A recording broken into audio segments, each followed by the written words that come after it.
ಇವತ್ತಿನ ಉಪನ್ಯಾಸದ ಮೊದಲಿಗೆ ಯುವಕರನ್ನು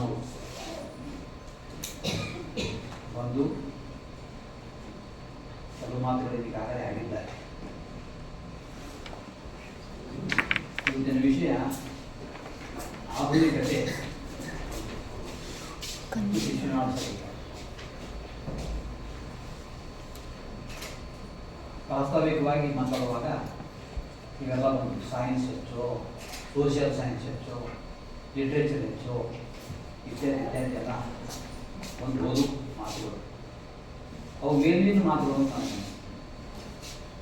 ನಿಜವಾದ ಜೀವನ ಅದು ವಿಶೇಷವಾಗಿ ಶಿಕ್ಷಕರು ವಿದ್ಯಾರ್ಥಿಗಳು ಮಾಡುವ ಶೈಕ್ಷಣಿಕ ಜೀವನದಲ್ಲ. ಇವರಿಗೆ ಯಾವ ಡಿಫರೆನ್ಸು ಬರಬೇಕಾಗಿಲ್ಲ. ವಿಜ್ಞಾನದ ಕವಲುಗಳಷ್ಟೇ, ಜ್ಞಾನದ ಕವಲುಗಳು, ವಿಜ್ಞಾನದ ಕವಲುಗಳು ಅವಿದ್ದೇ ಇರ್ತಾವೆ. ಅವುಗಳ ನಡುವೆ ಜಗಳ ಯಾಕದನ್ನು ಒಂದು ಗೊತ್ತಿಲ್ಲ. ವೈಯಕ್ತಿಕ ಮಟ್ಟದಾಗಿರ್ತದೆ ಅಷ್ಟೇ, ತಾತ್ವಿಕ ಮಟ್ಟದಾಗಿರ್ತದೆ. ಇದು ನಾವು ಆಧುನಿಕತೆಯಿಂದ ನಾವು ಪಡೆದಂತಹ ಒಂದು ತಿಳುವಳಿಕೆ. ಆಧುನಿಕತೆ ಅಂದರೆ ಯಾವುದು?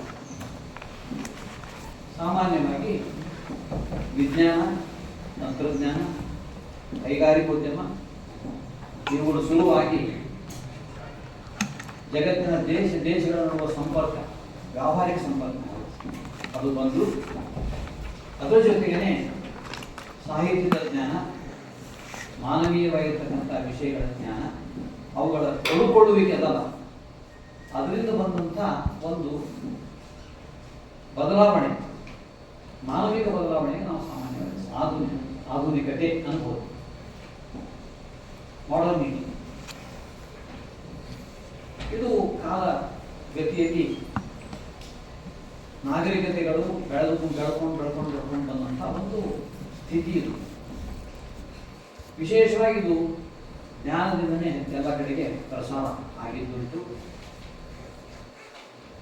ಆಧುನಿಕತೆ ಯಾವಾಗ ಬಂದು ಪರ್ಟಿಕ್ಯುಲರ್ ಹೇಳಿಕೊಳ್ಳಂಗಿಲ್ಲ. ಒಂದು ತಿಳುವಳಿಕೆ ಮಟ್ಟಿಗೆ ಹೇಳುವುದಾದರೆ 1789ರಲ್ಲಿ ಫ್ರೆಂಚ್ ಕ್ರಾಂತಿ ಆಯ್ತು. ನಿಮಗೆಲ್ಲ ಗೊತ್ತು.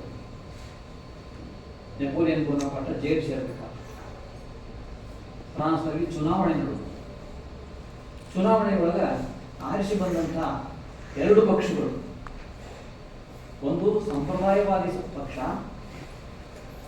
ಇನ್ನೊಂದು ಸಂಪ್ರದಾಯ ವಿರೋಧಿಯಾಗಿರ್ತಕ್ಕಂಥ ಪ್ರಗತಿಪರವಾದ ವಿಚಾರಗಳನ್ನು ಉಳ್ಳಂಥ, ಎಲ್ಲದಕ್ಕೂ ಮಾನವನೇ ಕೇಂದ್ರ ಅನ್ನುವಂಥ ತಿಳುವಳಿಕೆ ಒಂದು ಪಕ್ಷ, ರಾಜಕೀಯ ಪಕ್ಷ. ಸಂಪ್ರದಾಯವಾದಿಗಳು ಯಥಾರ್ಥವಾಗಿ ಆರಿಸಿ ಬಂದರು, ಮೆಜಾರಿಟಿ. ಆದ್ರಿಂದ ಅವರು ಅಸೆಂಬ್ಲಿಯೊಳಗೆ ಬಂದು ಕೂತಾಗ ನಡುವ ಅಧ್ಯಕ್ಷನ ಎಡಭಾಗಕ್ಕೆ, ಬಲಭಾಗಕ್ಕೆ ರೂಲಿಂಗ್ ಪಾರ್ಟಿ ನನ್ನ ಮೆಜಾರಿಟಿ ಇದ್ದವರು, ಅವರು ರೈಟ್ ಸೈಡ್ ಕೂತಿದ್ದರಿಂದ ಅವರು ರೈಟಿಸ್ಟ್ ಅಂತ. ಡೆಮಾಕ್ರಸಿ ಒಳಗೆ ಬಂದಂಥ ಶಬ್ದ ರೈಟಿಸ್ಟ್. ಆ ಕಡೆ ಎಡಭಾಗಕ್ಕೆ ಕಡಿಮೆ ಮತ, ಅಲ್ಪ ಮತ, ವಿರೋಧಿ ಪಕ್ಷ ಕೂತ್ರಲ್ಲ, ಅವರು ಲೆಫ್ಟಿಸ್ಟ್. ಇವಾಗ ರೈಟಿಸ್ಟು ಲೆಫ್ಟಿಸ್ಟ್ ಅವರು ಪೊಲಿಟಿಕಲ್ ಸೈನ್ಸ್ ನಾವು ಹೇಳ್ತಾ ಹೇಳೋಕ್ಕಿತ್ತು, ಸ್ಪಷ್ಟೀಕರಣ ಮಾಡ್ಬೇಕಾಗಿತ್ತು. ಇರಲಿ, ಈ ತಿಳುವಳಿಕೆ ರಾಜಕೀಯವಾಗಿರ್ತಕ್ಕಂಥ ಈ ಪರಿಭಾಷೆ ಶುರು ಆಗ್ತಲ್ಲ, ಅಲ್ಲಿಂದ ನಾವು ಜಗತ್ತನ್ನು ತೀವ್ರವಾಗಿ ಬದಲಿಸುತ್ತೇವೆ. ಇದು ಲೆಫ್ಟಿಸ್ಟ್ ಅಂತ. ತೀವ್ರವಾಗಿ ಬದಲಿಸುತ್ತೇವೆ, ಮಾನಸಿಕವಾಗಿ ಬದಲಿಸುತ್ತೇವೆ, ವೈಚಾರಿಕವಾಗಿ ಬದಲಿಸುತ್ತೇವೆ, ಅದು ಮಾನವತೆಯಲ್ಲಿ ಮಾಡುತ್ತೇವೆ ಅನ್ನೋದು ಒಂದು. ಅದು ಮುಂದೆ ಮಾರ್ಕ್ಸಿಸಮ್ ಅಂತ ಬಂತು. ಮುಂದೆ ಸುಮಾರು ಒಂದು 60-70 ವರ್ಷ ನಂತರ ಬಂದಂಥ ಮಾರ್ಕ್ಸ್, ಅದು ಲೆಫ್ಟಿಸ್ಟ್ ಅಂತ ಇವತ್ತು ನಾವು ತಿಳ್ಕೊಳ್ತಾ ಇದ್ದೀವಿ. ಇನ್ನೊಂದು ಕಡೆಗೆಲ್ಲ ಸಂಪ್ರದಾಯ, ದೇವರಿದ್ದಾನೆ, ದೇವರ ಸೃಷ್ಟಿಯೊಳಗೆ ನಾವೆಲ್ಲ ಇದ್ದೀವಿ, ಜಗತ್ತನ್ನು ಕಾಯುವವನೇ, ನಾಶ ಮಾಡುವವನೇ ಇತ್ಯಾದಿ ಭಕ್ತಿಯ ನಂಬಿಕೆಗಳಿಂದ ಕೂಡಿದಂಥ ಜಗತ್ತು ಸುಧಾರಿಸುವುದಂತೆ ನಿಧಾನವಾಗಿ ಅಂತ ಹೇಳ್ತಾ, ದೇವರು, ಧರ್ಮ ಇವುಗಳ ಹೆಸರಿನಿಂದ ನಡೀತಕ್ಕಂಥ, ಅದರ ಜೊತೆಗಿನ ಮೌಢ್ಯವನ್ನು ಬಿತ್ತುವಂಥ ಒಂದು ಪ್ರಕ್ರಿಯೆ ನಡೀತು. ಜ್ಞಾನ ವಿಜ್ಞಾನದಲ್ಲಿಯೂ ಏನೋ ದೋಷಗಳಿವೆ, ಇಲ್ಲಂತಲ್ಲ, ಇದುವೆ ದೋಷಗಳು ಎಲ್ಲ ಕಡೆ. ಇವೆಲ್ಲ ಮಾನವಿಕವಾಗಿರ್ತಕ್ಕಂಥದ್ದು ಅಂತಂದ್ರೆ ರೈಟಿಸ್ಟ್ ಅವರು ಧರ್ಮವನ್ನು ಅವಲಂಬಿಸುವುದು, ಧರ್ಮ ಇದೆ, ದೇವರಿದೆ ಇತ್ಯಾದಿ ಇತ್ಯಾದಿ ಹೇಳಿ ಜನರನ್ನ ಸಮಾಧಾನಗೊಳಿಸುತ್ತಾ ಮಾರ್ಕ್ಸ್ ಹಾಗೆ ಒಂದು ಮಾದಕತೆಯನ್ನು ಅವ್ರಿಗೆ ಕೊಟ್ಟು ಉಳಿಸಿ ಅದರಲ್ಲಿ ಮುಳುಗಿ ಹೋಗುವಂತೆ ವಿಚಾರ ಮಾಡದಂತೆ ಇರುವಂತಹ ಒಂದು ರಾಜಕೀಯವಾಗಿರ್ತಕ್ಕಂಥ ಬಂತು. ಒಳ್ಳೆಯದು ಬಂತು, ಕೆಟ್ಟದು ಬಂತು. ಆದರೆ ದಿನಕ್ಕೂ ದಿನಕ್ಕೆ ಅದು ಬೆಳೀತಾ ಹೋಗ್ತಕ್ಕಂಥದ್ದು ಯಾವುದು ಅನ್ನೋದು ನಾವು ವಿಚಾರ ಮಾಡಬೇಕು. ದೇವರು ಇದ್ದಾನೆ, ಧರ್ಮವೂ ಇದೆ, ಈ ಕಡೆ ಮನುಷ್ಯ ಪ್ರಯತ್ನವೂ ಇದೆ, ಪ್ರಾಮಾಣಿಕತೆ ಇದೆ, ಬೌದ್ಧಿಕತೆ ಇದೆ, ಎಲ್ಲ ಕೂಡಿನೇ ಹೋಗ್ತಕ್ಕಂಥದ್ದಲ್ಲ. ಇದು ನಿಜವಾಗಿ ಆಧುನಿಕತೆಯ ಹಾದಿ, ನಿಜವಾದ ಹಾದಿ. ಈ ನಿಜವಾದ ಹಾದಿಯನ್ನ ನಡೆದುಕೊಂಡವರು ಭಾರತದಲ್ಲಿ ಕವಿಗಳು, ಸಂತರು, ಇವರ ಒಂದು ಪರಂಪರೆ ಅದು ಮೊದಲಿಂದಲೂ ಅಲ್ಲಿ. ಹಾಗೆ ಇಡೀ ಕನ್ನಡ ಸಾಹಿತ್ಯವನ್ನು ನೋಡಿದರೆ ಮಾಡರ್ನಿಟಿ ಅಂತ ಎದಕ್ಕಂತೀವೋ ಅದು ಅಲ್ಲಿ ಇದೆ.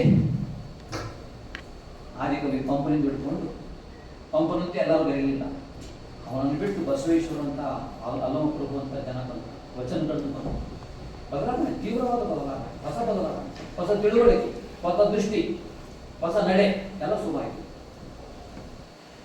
ಕನ್ನಡ ಸಾಹಿತ್ಯದ ಬೆಳವಣಿಗೆನೇ ಚಾರಿತ್ರಿಕ ಬೆಳವಣಿಗೆ ಆಧುನಿಕತೆ ಪ್ರತಿ ಹಂತದಲ್ಲಿ ಬರ್ತಾನೆ ಇವತ್ತಿಗೂ ಇದೆ ಕನ್ನಡ ಸಾಹಿತ್ಯ. ಅತ್ಯಾಧುನಿಕ ಕನ್ನಡ ಸಾಹಿತ್ಯ ಅನ್ಬೋದು ನಾವು ಓದಿದವರಿಗೆ ಗೊತ್ತಾಗ್ತಕ್ಕಂಥ ಈ ಒಂದು ಹಂತದೊಳಗೆ ಬರ್ತಕ್ಕಂಥ 18ನೇ ಶತಮಾನ ನಮ್ಮ ಭಾರತಕ್ಕೆ, ಅದು ವಿಶೇಷವಾಗಿ ಕರ್ನಾಟಕಕ್ಕೆ, ಈ ಭಾರತಕ್ಕೆ ಅನ್ವಯಿಸುವಂಥ ಮಾತು, ಕರ್ನಾಟಕಕ್ಕೆ ಅನ್ವಯಿಸಿ ಹೇಳುವಂತಹ ಒಂದು ಸಂದರ್ಭ ಬಂದಿದ್ದರಿಂದ ಶಿಶುನಾಳ ಸೇರಿದ್ದನ್ನು ಇಟ್ಟುಕೊಂಡು ಆಧುನಿಕತೆ ಕನ್ನಡ ನಾಡಿಗೆ,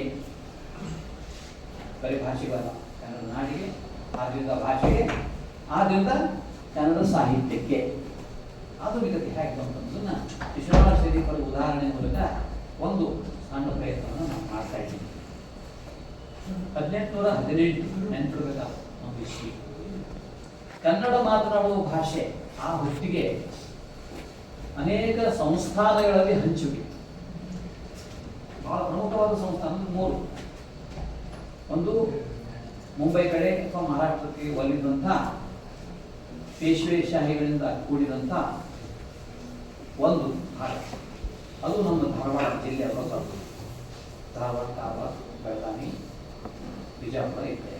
ಇನ್ನೊಂದು ಆ ಕಡೆ ನಮ್ಮ ಮಧ್ಯದಲ್ಲಿ ಇರತಕ್ಕಂಥ ನಿಜಾಂ ಸಂಸ್ಥಾನ ಹೈದರಾಬಾದ್, ಅಲ್ಲಿ ಬರ್ತಕ್ಕಂಥ ಗುಲ್ಬರ್ಗ, ಕಲಬುರ್ಗಿ, ಆಮೇಲೆ ರಾಯಚೂರು, ಬೀದರ್ ಇತ್ಯಾದಿ ಅದೊಂದು ಭಾಗ, ಅದು ಕನ್ನಡ ನಾಡು. ಇನ್ನು ಕೆಲವು ಭಾಗ ಮದ್ರಾಸ್ ಪ್ರೆಸಿಡೆನ್ಸಿ, ಬ್ರಿಟಿಷರ ವಸಾಹತು. ಇನ್ನು ಬಹುಭಾಗ ದಕ್ಷಿಣ ಕರ್ನಾಟಕ ಅಂತ ಹೇಳ್ಕೊಂತೀವಿ, ತುಮಕೂರು ಹಿಡ್ಕೊಂಡು ಇದೆಲ್ಲ ಭಾಗ ಮೈಸೂರು ಸಂಸ್ಥಾನ. ಇದಲ್ಲದೆ ಅನೇಕ ಚಿಕ್ಕ ಪುಟ್ಟ ಸಂಸ್ಥಾನಗಳು ಕೂಡ ಇತ್ತು.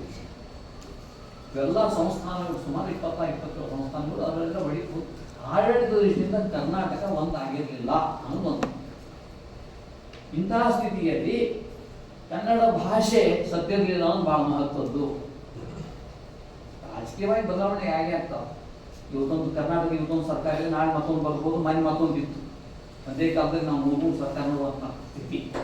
ಏನೇ ಇದ್ರೂ ಭಾಷೆ, ಆ ಭಾಷೆಯನ್ನು ಬೆಳೆಸ್ತಕ್ಕಂಥ ಜನ, ಲೇಖಕರು, ಕವಿಗಳು, ಕನಸುಗಾರರು, ಅವ್ರಿಗೇನು ಕೊರತೆ ಇರುತ್ತೆ, ಅವ್ರಿಗೇನು ಬಾಧೆ ಆಗೋದಿಲ್ಲ. ಇನ್ನು ಕೆಲವರು ಬಾಧೆ ಮಾಡ್ಕೋತಾರ, ಅವ್ರ ಹೃದಯವಕ್ಕೆ ಇರಲಿ. ಇಂತಹ ಸ್ಥಿತಿಯಲ್ಲಿ 1818ರಲ್ಲಿ ಪೇಶ್ವಾಶಾಹಿಗೆ ಒಳಗಾಗಿರ್ತಕ್ಕಂಥ ಧಾರವಾಡ, ಬೆಳಗಾವಿ ಇತ್ಯಾದಿ ಈ ಜಿಲ್ಲೆಗಳು, ಉತ್ತರ ಕರ್ನಾಟಕ ಅಂತ ಒಂದೇ ಮಾತು ಹೇಳ್ತೀನಿ, ಅದು ಬ್ರಿಟಿಷರ ಕಡೆ ಬಂತು. ಬ್ರಿಟಿಷರ ಮುಂಬೈ ಪ್ರಾಂತ ಅಂತ ಮಾಡಿದ್ರು, ಆ ಪ್ರಾಂತಕ್ಕೆ ಬಂದಂಥ ಒಂದು ಪ್ರದೇಶ ನಮ್ಮದು. ಈ ಪ್ರದೇಶದಲ್ಲಿ ಆಧುನಿಕತೆಯ ಒಂದು ಕಾಲ್ ಚಾಯ್ಸ್ ಅಂತ ಹೇಳ್ಬೋದು.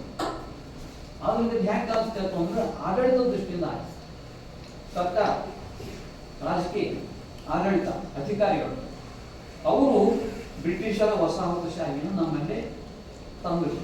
ಅದ್ರ ಜೊತೆಗೇನೆ ಸಾಮಾಜಿಕ ಜೀವನ, ಕೌಟುಂಬಿಕ ಜೀವನಗಳು ವ್ಯತ್ಯಾಸ ಆದವು. ಇಂಥ ಪುಟ್ಟ ಒಂದು ಕಾದಂಬರಿ ಬರ್ತದೆ, 15 ವರ್ಷ ಮೇಲೆ ಇಂಥದ್ದು ಮರಣೋತ್ತರ. ಅದ್ರ ಹೆಸರು ಅರ್ಥಾಂತರ ಅಂತ. ಅವ್ರ ಪ್ರಕಾರ ಬ್ರಿಟಿಷರ ವಸಾಹತುಶಾಹಿ ಬಂದು ಕೂಡಲೇ ಮರಾಠರಿಂದ ಏನು ಆಡಳಿತ ಇರ್ತಾರ, ಆ ಆಡಳಿತದಲ್ಲಿರ್ತಕ್ಕಂಥ ಆರ್ಥಿಕ ವ್ಯವಸ್ಥೆ, ಹಳ್ಳಿಗಳ ಸ್ಥಿತಿ, ಇವೆಲ್ಲ ಕೂಡ ಅರ್ಥಾಂತರ ಆಗಿತ್ತು, ಬದಲಾಗಿತ್ತು. ಕಾಯ್ದೆಗಳು ಬದಲಾಗಿತ್ತು, ಕೌಟುಂಬಿಕ ಜೀವನ ವ್ಯತ್ಯಾಸ ಬಂದ್ಬಿಡ್ತು. ಬ್ರಿಟಿಷರ ಕಾಯ್ದೆಗಳು ಬಂದು ಏನು ಹೇಳೋದು ಅಂತಂದ್ರೆ ಅವು ನೀವು ಎಲ್ಲ ಲೆಕ್ಕಪತ್ರ ನೋಡ್ಕೊಡ್ರಿ ಅಂತ. ಇದ್ರ ಪರಿಣಾಮ ಏನಾದ್ರು ಗೊತ್ತಾ? 1826 ಸುಮಾರಿಗೆ ಕಿತ್ತೂರು ಚೆನ್ನಮ್ಮನ ಕಥೆ ನೀವು ಕೇಳಿದ್ದೀರಿ. ಕಿತ್ತೂರು ಚೆನ್ನಮ್ಮ ಕೂಡ ಬ್ರಿಟಿಷರ ವಸ್ತುವಾಗಿಬಿಟ್ಟು ಅವ್ರ ಕೈಗೊಳ್ಗೊಂಡ್ಬಿಟ್ಟು ಅವಳ ಮನೆಯೊಳಗೆ ನಡೀತಕ್ಕಂಥ ದತ್ತಕ ಸ್ವೀಕಾರಕ್ಕೆ ಅಡ್ಡಿ ಹಾಕಿದ್ರು. ದತ್ತಕ ಸ್ವೀಕಾರ ನಮ್ಮ ಮಜ್ಜಿನ ನಡೀಬೇಕು ಅಂತ ಇದೆಲ್ಲ ಕಥೆ ಕೇಳಿದ್ದೀವಿ. ಹೀಗೆ ಆಧುನಿಕತೆ ಅನ್ನೋದು ಬ್ರಿಟಿಷರಿಂದ ನಮಗೆ 2 ರೀತಿಯಲ್ಲಿ ಬಂತು. ಒಂದು, ಅಧಿಕಾರ ಚಲಾಯಿಸುವ, ನಮ್ಮ ಮೇಲೆ ಒತ್ತಡ ಹೇರುವ, ನಮ್ಮ ಸ್ವಾತಂತ್ರ್ಯವನ್ನು ಕಸಿದುಕೊಂಡು ನಮ್ಮನ್ನು ಒಂದು ರೀತಿ ಅನಾಥರನ್ನಾಗಿ ಮಾಡತಕ್ಕಂಥದ್ದು ಒಂದು. ಅದು ಭೌತಿಕ ಅಂತಿಮ. ಇನ್ನೊಂದು ಅಂತಂದ್ರೆ ಆಧುನಿಕತೆ ವೈಚಾರಿಕವಾಗಿ ಬರ್ತದೆ. ವಿಚಾರಗಳು ಬರ್ತವೆ, ಹೊಸ ಹೊಸ ವಿಚಾರಗಳು ಬರ್ತಾವೆ, ಶಿಕ್ಷಣ ಬರ್ತದೆ, ತಿಳುವಳಿಕೆ ಬರ್ತದೆ, ಪುಸ್ತಕಗಳು ಬರ್ತಾವೆ, ಭಾಷೆ ಬಗ್ಗೆ ಶುರುವಾಗ್ತದೆ. ಹಾಗೆಲ್ಲ ಬಂದಾಗ ಆಗ್ತಕ್ಕಂಥ ಬದಲಾವಣೆ ಇನ್ನೊಂದು. ಈ ಬದಲಾವಣೆಯನ್ನ ನಾವು ಹೇಗೆ ಸ್ವೀಕರಿಸ್ತೀವಿ ಅನ್ನೋದೇ ನಮ್ಮ ಪರೀಕ್ಷೆ.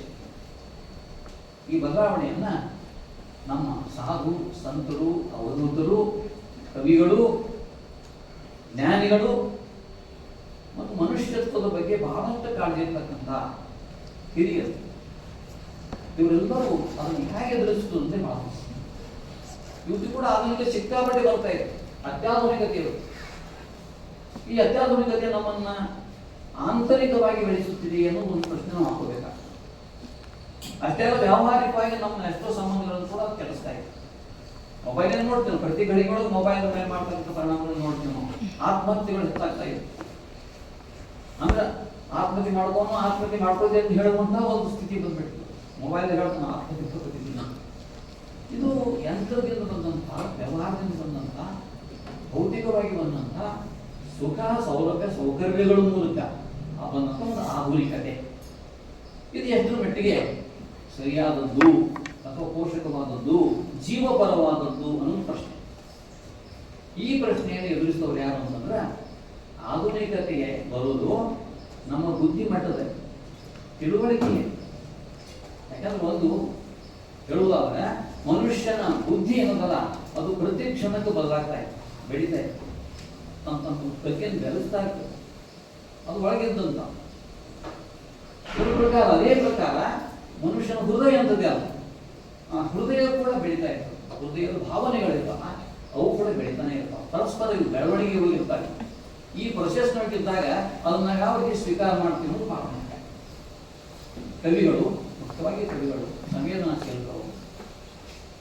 ನಾನು ಯಾರು, ನೀನು ಯಾರು, ನಾನು ಇರುವಂತ ಈ ಜಗತ್ತು ಏನು, ಇದರ ಅರ್ಥ ಏನು, ನಾನು ಏನು, ಎಲ್ಲರೂ ಇದ್ದೀವಿ ಅಂತ ಜಗತ್ತು ಇದೆ. ಆದ್ರೆ ನಾಳೆ ಇರ್ಲಿಕ್ಕಿಲ್ಲವಾ, ನಾಳೆ ಹೋಗ್ತೀವಿ ನಾವು, ಜಗತ್ತು ನಾಶ ಆಗ್ಬೋದು. ಈ ತಾತ್ವಿಕ ಚಿಂತನೆ ಅಥವಾ ತತ್ವಜ್ಞಾನ ಅಂತ ನೋಡಿ, ಈ ತತ್ವಜ್ಞಾನವನ್ನ ಮುಂದಿಟ್ಕೊಂಡು ತಮ್ಮನ್ನು ತಾವು ನೋಡಿಕೊಳ್ಳುವ ಮತ್ತು ಇತರರಿಗೂ ಕೂಡ ಅದನ್ನು ತಿಳಿಸುವ ಜನ ಇದ್ದಾರಲ್ಲ, ಅಂಥವರು ಕೂಡ ಬೆಳವಣಿಗೆ ನಮ್ಮಲ್ಲಿ ನಿರಂತರವಾಗಿರ್ಬೋದು. ಅದು ಅವ್ಯಕ್ತ ಎದ್ದು ಕಾಣುವುದು, ಅವರಿಗೆ ಪ್ರಚಾರ ಇರುವುದಿಲ್ಲ. ಇವತ್ತು ಸಾಹಿತ್ಯ ಕೂಡ ಹಾಗೆ. ಇವತ್ತಿನ ನಮ್ಮ ಸಾಹಿತ್ಯ 21ನೇ ಶತಮಾನದ ಕನ್ನಡ ಸಾಹಿತ್ಯ ಮತ್ತು ಅವ್ಯಕ್ತವಾಗಿದೆ. ಅದು ಯಾರಿಗೆ ಓದೋರು ಹೇಳಿ ತಿಳಿತದೆ, ಓದಬೇಕು, ಅಭ್ಯಾಸ ಮಾಡಬೇಕು. ವಿಶ್ವವಿದ್ಯಾಲಯಗಳಲ್ಲಿ ಡಿಪಾರ್ಟ್ಮೆಂಟ್ಗಳನ್ನು ಮಾಡಿದ್ದ ಆ ಉದ್ದೇಶಕ್ಕೆ. ಮೊನ್ನೆ ಸಾಹಿತ್ಯ ಕಂಪನಿ ಹಿಡ್ಕೊಂಡು ಮತ್ತೊಂದು ಬರ್ತಕ್ಕಂಥ ಸಾಹಿತ್ಯ, ನಿನ್ನೆ ಸಾಹಿತ್ಯ ಅಂದ್ರೆ ನಮ್ಮ ಶಿಕ್ಷಣ ಸರಿಪಡುವಂಥವ್ರ ಸಾಹಿತ್ಯ, ಇವತ್ತಿನ ಸಾಹಿತ್ಯ, ಈ ಮೂರೂ ಕಾಲದಲ್ಲಿ ಬರ್ತಕ್ಕಂಥ ನಿರಂತರತೆ ಇದೆ. ಅಭ್ಯಾಸಕ್ಕಾಗಿ ನಾವು ಹೊಳಗನ್ನಡ ನೋಡಗನ್ನಡ ಹೊಸಗನ್ನಡ ಮಾಡ್ತೀವಿ, ಮಾಡೋಣ. ವರ್ಗೀಕರಣ ಅಥವಾ ಒಂದು ರೀತಿಯಿಂದ ಅಭ್ಯಾಸದ ಒಂದು ಕ್ರಮ ಅಷ್ಟೇ. ಆದರೆ ನಿರಂತರತೆ ಅನ್ನೋದು ಸಾಹಿತ್ಯಕ್ಕೆ ಅಂತ ನಿರಂತರತೆಯನ್ನು ಕಾಯ್ದುಕೊಂಡು ನಿನ್ನೆದನ್ನ ಸರಿಯಾಗಿ ಹೋಗ್ಬೇಕು, ಇವತ್ತಿನದನ್ನ ನೋಡಿ ಅನುಭವಿಸ್ಬೇಕು. ನಾಳೆಗಾಗಿ ನಾ ಏನು ಹೇಳ್ಬೇಕಾಗಿಲ್ಲ ಅಂತ ಹೇಳ್ಬೇಕು. ಸಾಹಿತ್ಯ ಮಾಡ್ತಕ್ಕಂಥ ಕೆಲಸ, ಇಂಥ ಕೆಲಸವನ್ನ 19ನೇ ಶತಮಾನ ಸ್ಥಿತಿಯೊಳಗೆ ಮಾಡೋರು ಯಾರು ಅಂತಿದ್ದಾಗ ಇದೇ ಅರ್ಥ. ಅದರ ಮುಂದೆ ಬಂದವರು ವಿಶೇಷವಾಗಿ ಕರ್ನಾಟಕ, ಉತ್ತರ ಕರ್ನಾಟಕ ಅಷ್ಟೇ ಹೇಳ್ತೇನೆ, ಹೇಳಿಕ್ಕೆ ಆಗೋದಿಲ್ಲ. ಉತ್ತರ ಕರ್ನಾಟಕ ಸ್ಥಿತಿ ಆಗಿತ್ತಂದ್ರೆ ಅನಾಥ ಸ್ಥಿತಿ. 19ನೇ ಶತಮಾನದೊಳಗೆ ಇಂಗ್ಲಿಷರು ಸರ್ಕಾರ ತಂದ್ರು, ಸರ್ಕಾರಿ ಭಾಷೆ ಇಂಗ್ಲಿಷ್, ನಮ್ಮೆಲ್ಲ ರೆಕಾರ್ಡ್ಸ್ ಎಲ್ಲ ಇಂಗ್ಲಿಷ್ನೇ ಇರ್ತವೆ. ಆನಂತರ ಶಿಕ್ಷಣ ಮರಾಠಿ, ಉತ್ತರ ಕನ್ನಡ ಬಹುತೇಕವಾಗಿ ಧಾರವಾಡ, ಬೆಳಗಾವಿ, ಬಿಜಾಪುರ ಕಾರವಾರ. ಜಿಲ್ಲಾ ಕೇಂದ್ರಗಳೆಲ್ಲ ಮರಾಠಿ, ಹಳ್ಳಿಗಳಲ್ಲಿ ಮಾತ್ರ ಕನ್ನಡ. ಇಂಥ ಒಂದು ಪರಿಸ್ಥಿತಿ ಇದ್ದಾಗ ಈ ಆಧುನಿಕತೆಯನ್ನು ಯಾವ ರೀತಿ ಎದುರಿಸಬೇಕು, ಅದ್ರ ಜೋಡಿ ಒಪ್ಪಂದ ಮಾಡ್ಕೊಂಡು ಅದು ಹೇಗೆ ಹೇಳ್ತಾ ಕೇಳ್ಕೊಂಡು ಹೋಗ್ಬೇಕು, ಗುಲಾಮ್ಗಿರಿನೋ ಎಲ್ಲ ಅದನ್ನು ಕೇಳೋಣ, ಒಳ್ಳೆಯದು ತಗೋಣ. ನಾನು ಬೆಳಿಬೇಕು ವ್ಯಕ್ತಿಗತವಾಗಿ, ಮತ್ತು ನನ್ನಲ್ಲಿ ಏನಿದೆ ಇದೆ ಅನ್ನೋದು ಮುಖ್ಯ. ಎತ್ತು ಎರಡು ಅದನ್ನು ಮರಿಲಾಗನೆ ಈ ಕಾಲದಲ್ಲಿ ಅದನ್ನು ಹೊಸಯಿಸುವುದು, ಹೊಸದಾಗಿ ಮಾಡ್ಬೋದು. ಈ ಮತ್ತೊಂದು ಕಂಪನಿ ಹೇಳ್ತಾನೆ ಒಂದು ಕಡೆ, ಅವನ ಆದಿಪುರಾಣಗಳು ಹೇಳ್ತಾನ, ಧರ್ಮ ಹೊಸಯಿಸುತ್ತದೆ, ಅರಿವನ್ನು ಹೊಸಯಿಸುವುದು ಧರ್ಮ ಅಂತ ಹೇಳ್ತಾನ. ಅರಿವು ಅಂದ್ರೆ ನನ್ನ ಎಚ್ಚರಿಕೆ, ನನ್ನ ವಿವೇಕ. ಪ್ರತಿಯೊಬ್ಬ ಮನುಷ್ಯನಿಗೂ ವಿವೇಕ ಅನ್ನೋದಿದ್ದೇ ಇರ್ತದೆ. ಬಹುತೇಕನಲ್ಲಿ ವಿವೇಕನ ಮರಿಲಾಗಿಂದ ಅಜ್ಞಾನ ಹೇಳುತ್ತಾರೆ. ಅದಕ್ಕೆ ಏನೋ ನಾವು ಅರ್ಥವಾಗ್ತದೆ. ಕೆಲವರಿಗಾದರೂ ಕೂಡ ವಿವೇಕ ಇದೆ ಅನ್ನೋದನ್ನು ನೋಡಿಕೊಂಡು ಆ ವಿವೇಕದ ಬ್ಯಾಲೆನ್ಸ್ ಮಟ್ಟವನ್ನು ಎದುರಿಸಬೇಕು. ಅದನ್ನು ಮಾಡೋದು ಬಹಳ ಪ್ರಯೋಜನ ಆಗ್ತದೆ. ಅಂತ ಕೆಲವರು ಜನರಿಂದ ಆಧುನಿಕತೆಯನ್ನು ಎದುರಿಸಬೇಕು, ಸ್ವೀಕಾರ ಮಾಡ್ಬೇಕು. ಅದನ್ನು ತಿರಸ್ಕಾರ ಮಾಡಂಗಿಲ್ಲ. ನಮ್ದಲ್ಲ ಅಂತ ಅನ್ನಂಗಿಲ್ಲ. ನಮ್ದಲ್ಲ ಅಂತ ತಿರಸ್ಕಾರ ಮಾಡೋರು ಇರ್ತಾರೆ, ಇಲ್ಲಂತ ಅವ್ರು ಸಂಕುಚಿತ ಬುದ್ಧಿಯವರು ಅದೇ ಹೊಡಿತಾರೆ. ಒಂದೇ ಮಾತು ಹೇಳೋದಾದ್ರೆ, ಸಂಪ್ರದಾಯಗಳು ಸಂಪ್ರದಾಯಗಳಾಗಿ ಉಳಿಯುತ್ತವೆ, ಸಾಂಕೇತಿಕವಾಗಿ ಉಳಿಯುತ್ತವೆ. ಸಂಪ್ರದಾಯವನ್ನು ಹೊಸಗಿಸುವುದಲ್ಲ. ನನ್ನ ಸಂಪ್ರದಾಯ ಇದೆ, ನನ್ನ ಸಂಸ್ಕಾರ ಇದೆ, ನನ್ನ ತಿಳುವಳಿಕೆ ಇದೆ, ಈ ಜಗತ್ತಿನ ಜೋಡಿ ಹೇಗಿರ್ಬೇಕು ಅನ್ನೋದು ಎಲ್ಲ ಗೊತ್ತಿದೆ. ಇದನ್ನು ನಾನು ಏನ್ ಮಾಡ್ಬೇಕೀಗ, ಆಧುನಿಕತೆಯ ಜೊತೆಗೆ ಅದರ ಗಳಿಗೆನಲ್ಲಿ ನಾನು ಬೆಳೆಸಬೇಕು. ಬೆಳೆಸಿ ನಾನು ಬೆಳಿಬೇಕು ಮತ್ತು ನನ್ನ ಪರಿಸರವನ್ನು ಕೂಡ ನಾನು ಬೆಳೆಸಬೇಕು. ಇಂಥ ಒಂದು ತಿಳುವಳಿಕೆ ಬರುವುದು ಕೆಲವರಿಗೆ ಮಾತ್ರ. ಅಂಥವ್ರು ನಿಸ್ವಾರ್ಥಿಗಳಿರ್ತಾರೆ. ಮೊದಲೇ ಮಾತು. ಎರಡನೇ ಮಾತು, ಅವರು ಭಾವನಾಶೀಲರಾಗಿದ್ದರೂ ಕೂಡ ಭಾವನೆಗೆ ವಿವಶರಾಗೋದಿಲ್ಲ. ವಿವಶರಾಗುತ್ತೆ, ಭಾವನೆಗಳನ್ನು ನಿಯಂತ್ರಣ. ಒಂದು ಎರಡನೇದು, ಆ ಭಾವನೆಗಳನ್ನು ಉನ್ನತೀಕರಣಗೊಳಿಸ್ತಾರೆ. ಉದಾಹರಣೆಗೆ ನಮ್ಮ ಜನ ಎಲ್ಲ ಭಕ್ತರು, ನಮಗೆ ದೇವರಿದ್ದಾನೆ ಅನ್ನೋ ನಂಬಿಕೆ, ಧರ್ಮ ಇದೆ ಅನ್ನುವಂಥ ಒಂದು ಅನುಸರಣೆ, ಇವೆರಡು ಭಾವನಾತ್ಮಕವಾದದ್ದು. ಈ ಭಾವನಾತ್ಮಕತೆಯನ್ನು ಅರಿವಿಗೆ ಒಳಪಡಿಸಿ, ಭಾವನೆಯ ಪ್ರವಾಹದಲ್ಲಿ ಹರಿದು ಹೋಗದೆ ನಿಲ್ಲಿಸಿ ಅದನ್ನು ನಿಯಂತ್ರಣಗೊಳಿಸಿ ಬುದ್ಧಿಯಿಂದ ಮತ್ತು ನಮ್ಮಲ್ಲಿರ್ತಕ್ಕಂಥ ವಿವೇಕದಿಂದ ಅದು ಹೊಸ ಆತ್ಮವನ್ನು. ಶಿಶುನಾಳ್ ಶರೀಫರು ನಾವು ಆ ಮಾತು ಹೇಳ್ತಾರೆ, ನಿಜವಾಗಿ ಆ ಮಾತು ಯುದ್ಧ ಹೇಳ್ಬಾರ್ದು. 20ನೇ ಶತಮಾನ ಹೇಳ್ತಾರೆ. ಅವರು ಮುಸ್ಲಿಮರಾಗಿದ್ದರೂ ಹೀಗಾದ್ರು ಅಂತ ಹೇಳ್ಬೇಕಾಗಿತ್ತು. ಅವ್ರು ಮುಸ್ಲಿಮರು ಇರ್ಬೋದು, ಅವ್ರ ತಂದೆ ತಾಯಿ ಅವ್ರ ಸಂಪ್ರದಾಯ ಮುಸ್ಲಿಂ. ಅವ್ರ ಮುಸ್ಲಿಂ ಗುರು ಬಂಕಾಪುರದಲ್ಲಿ ಇರ್ತಾನೆ, ಖಾದರ್ಲಿಂಗ ಅಂತ ಹೆಸರು. ಆ ಖಾದರ್ಲಿಂಗನ ಅವ್ರಿಗೆ ಮಕ್ಕಳಾಗಿದ್ದಿಲ್ಲ, ತಂದೆ ತಾಯಿ ಬಾಯಿ ಮಕ್ಕಳಾಗಿದ್ದರು. ಹೋಗಿ ಬೇಡ್ಕೊಂಡ್ರು, ಮಕ್ಕಳು ಕೊಡ್ತಾನೆ. ಖಾದರ್ಲಿಂಗನ ಆಶೀರ್ವಾದದಿಂದ ಮಗ ಹುಟ್ಟಿದ ಅಂತ ಅವರಿಗೆ ನಂಬಿಕೆ ಒಳ್ಳೆಯದೇ. ಅವರು ಗುರು ಖಾದರ್ಲಿಂಗ್. ಆದ್ರೆ ಖಾದರ್ಲಿಂಗ್ ಅವನು ಮುಸ್ಲಿಂ ಹುಟ್ಟಿನಿಂದ, ಅದು ಮುಸ್ಲಿಂ ಅಲ್ಲ. ನಾವೆಲ್ಲರೂ ಹುಟ್ಟಿನಿಂದ ಏನಾಗಿರ್ತೀವಿ. ನಾನು ಹುಟ್ಟಿನಿಂದ ಬ್ರಾಹ್ಮಣ ಸಂಪ್ರದಾಯ ಅನ್ನ ಬ್ರಾಹ್ಮಣ ನೆನ್ಬಿಡ್ತೇವೆ. ಅವನು ಕಾಸ್ಟ್.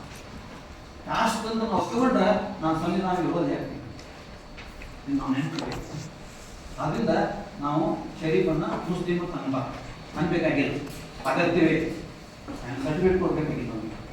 ಆ ಸರ್ಟಿಫಿಕೇಟ್ ನಮಗೆ ನೌಕರಿ ತಗೋಬೇಕಾಗಿಲ್ಲ. ನಾವು ಇದು ನಾವು ಭಾಳ ಎಚ್ಚರಿಕೆಯಿಂದ ಶರೀಫ್ ಅವನು ಮನುಷ್ಯ, ಸಂಪ್ರದಾಯ ಮುಸ್ಲಿಂ ಸಂಪ್ರದಾಯ ಆಗ್ತಿದೆ.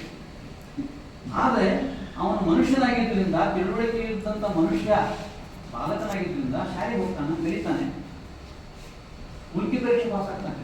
ಆಗಿನ ಕಾಲದ ಮುಲ್ಕಿ ಪರೀಕ್ಷೆ ಸುಮಾರು 1840 ಇರಬೇಕು, 40 ಅಥವಾ 35. ಆ ಇಷ್ಟೊಳಗೆ ನಾವು ಮುಲ್ಕಿ ಪರೀಕ್ಷೆ ಆಗ್ತಾನೆ. ಮುಲ್ಕಿ ಅಂದ್ರೆ ನಮ್ಮ ಉತ್ತರ ಕರ್ನಾಟಕದೊಳಗೆ 7ನೇ ತರಗತಿಯ ಕೊನೆಯ ಪರೀಕ್ಷೆ. ಆನಂದ ಶಿಕ್ಷಣವೇ ಇಲ್ಲ ಆಗ್ತಾನೆ. ಅದು ಈಗಿನ ಕಾಲದ MA ಅನ್ಬೋದು. ಭೂಗೋಳ, ಗಣಿತ, ಇತಿಹಾಸ, ಕನ್ನಡ, ವ್ಯಾಕರಣ ಇವೆಲ್ಲ ಕಲಿತಾನ, ವಿದ್ಯಾವಂತ ಆಗ್ತಾನೆ.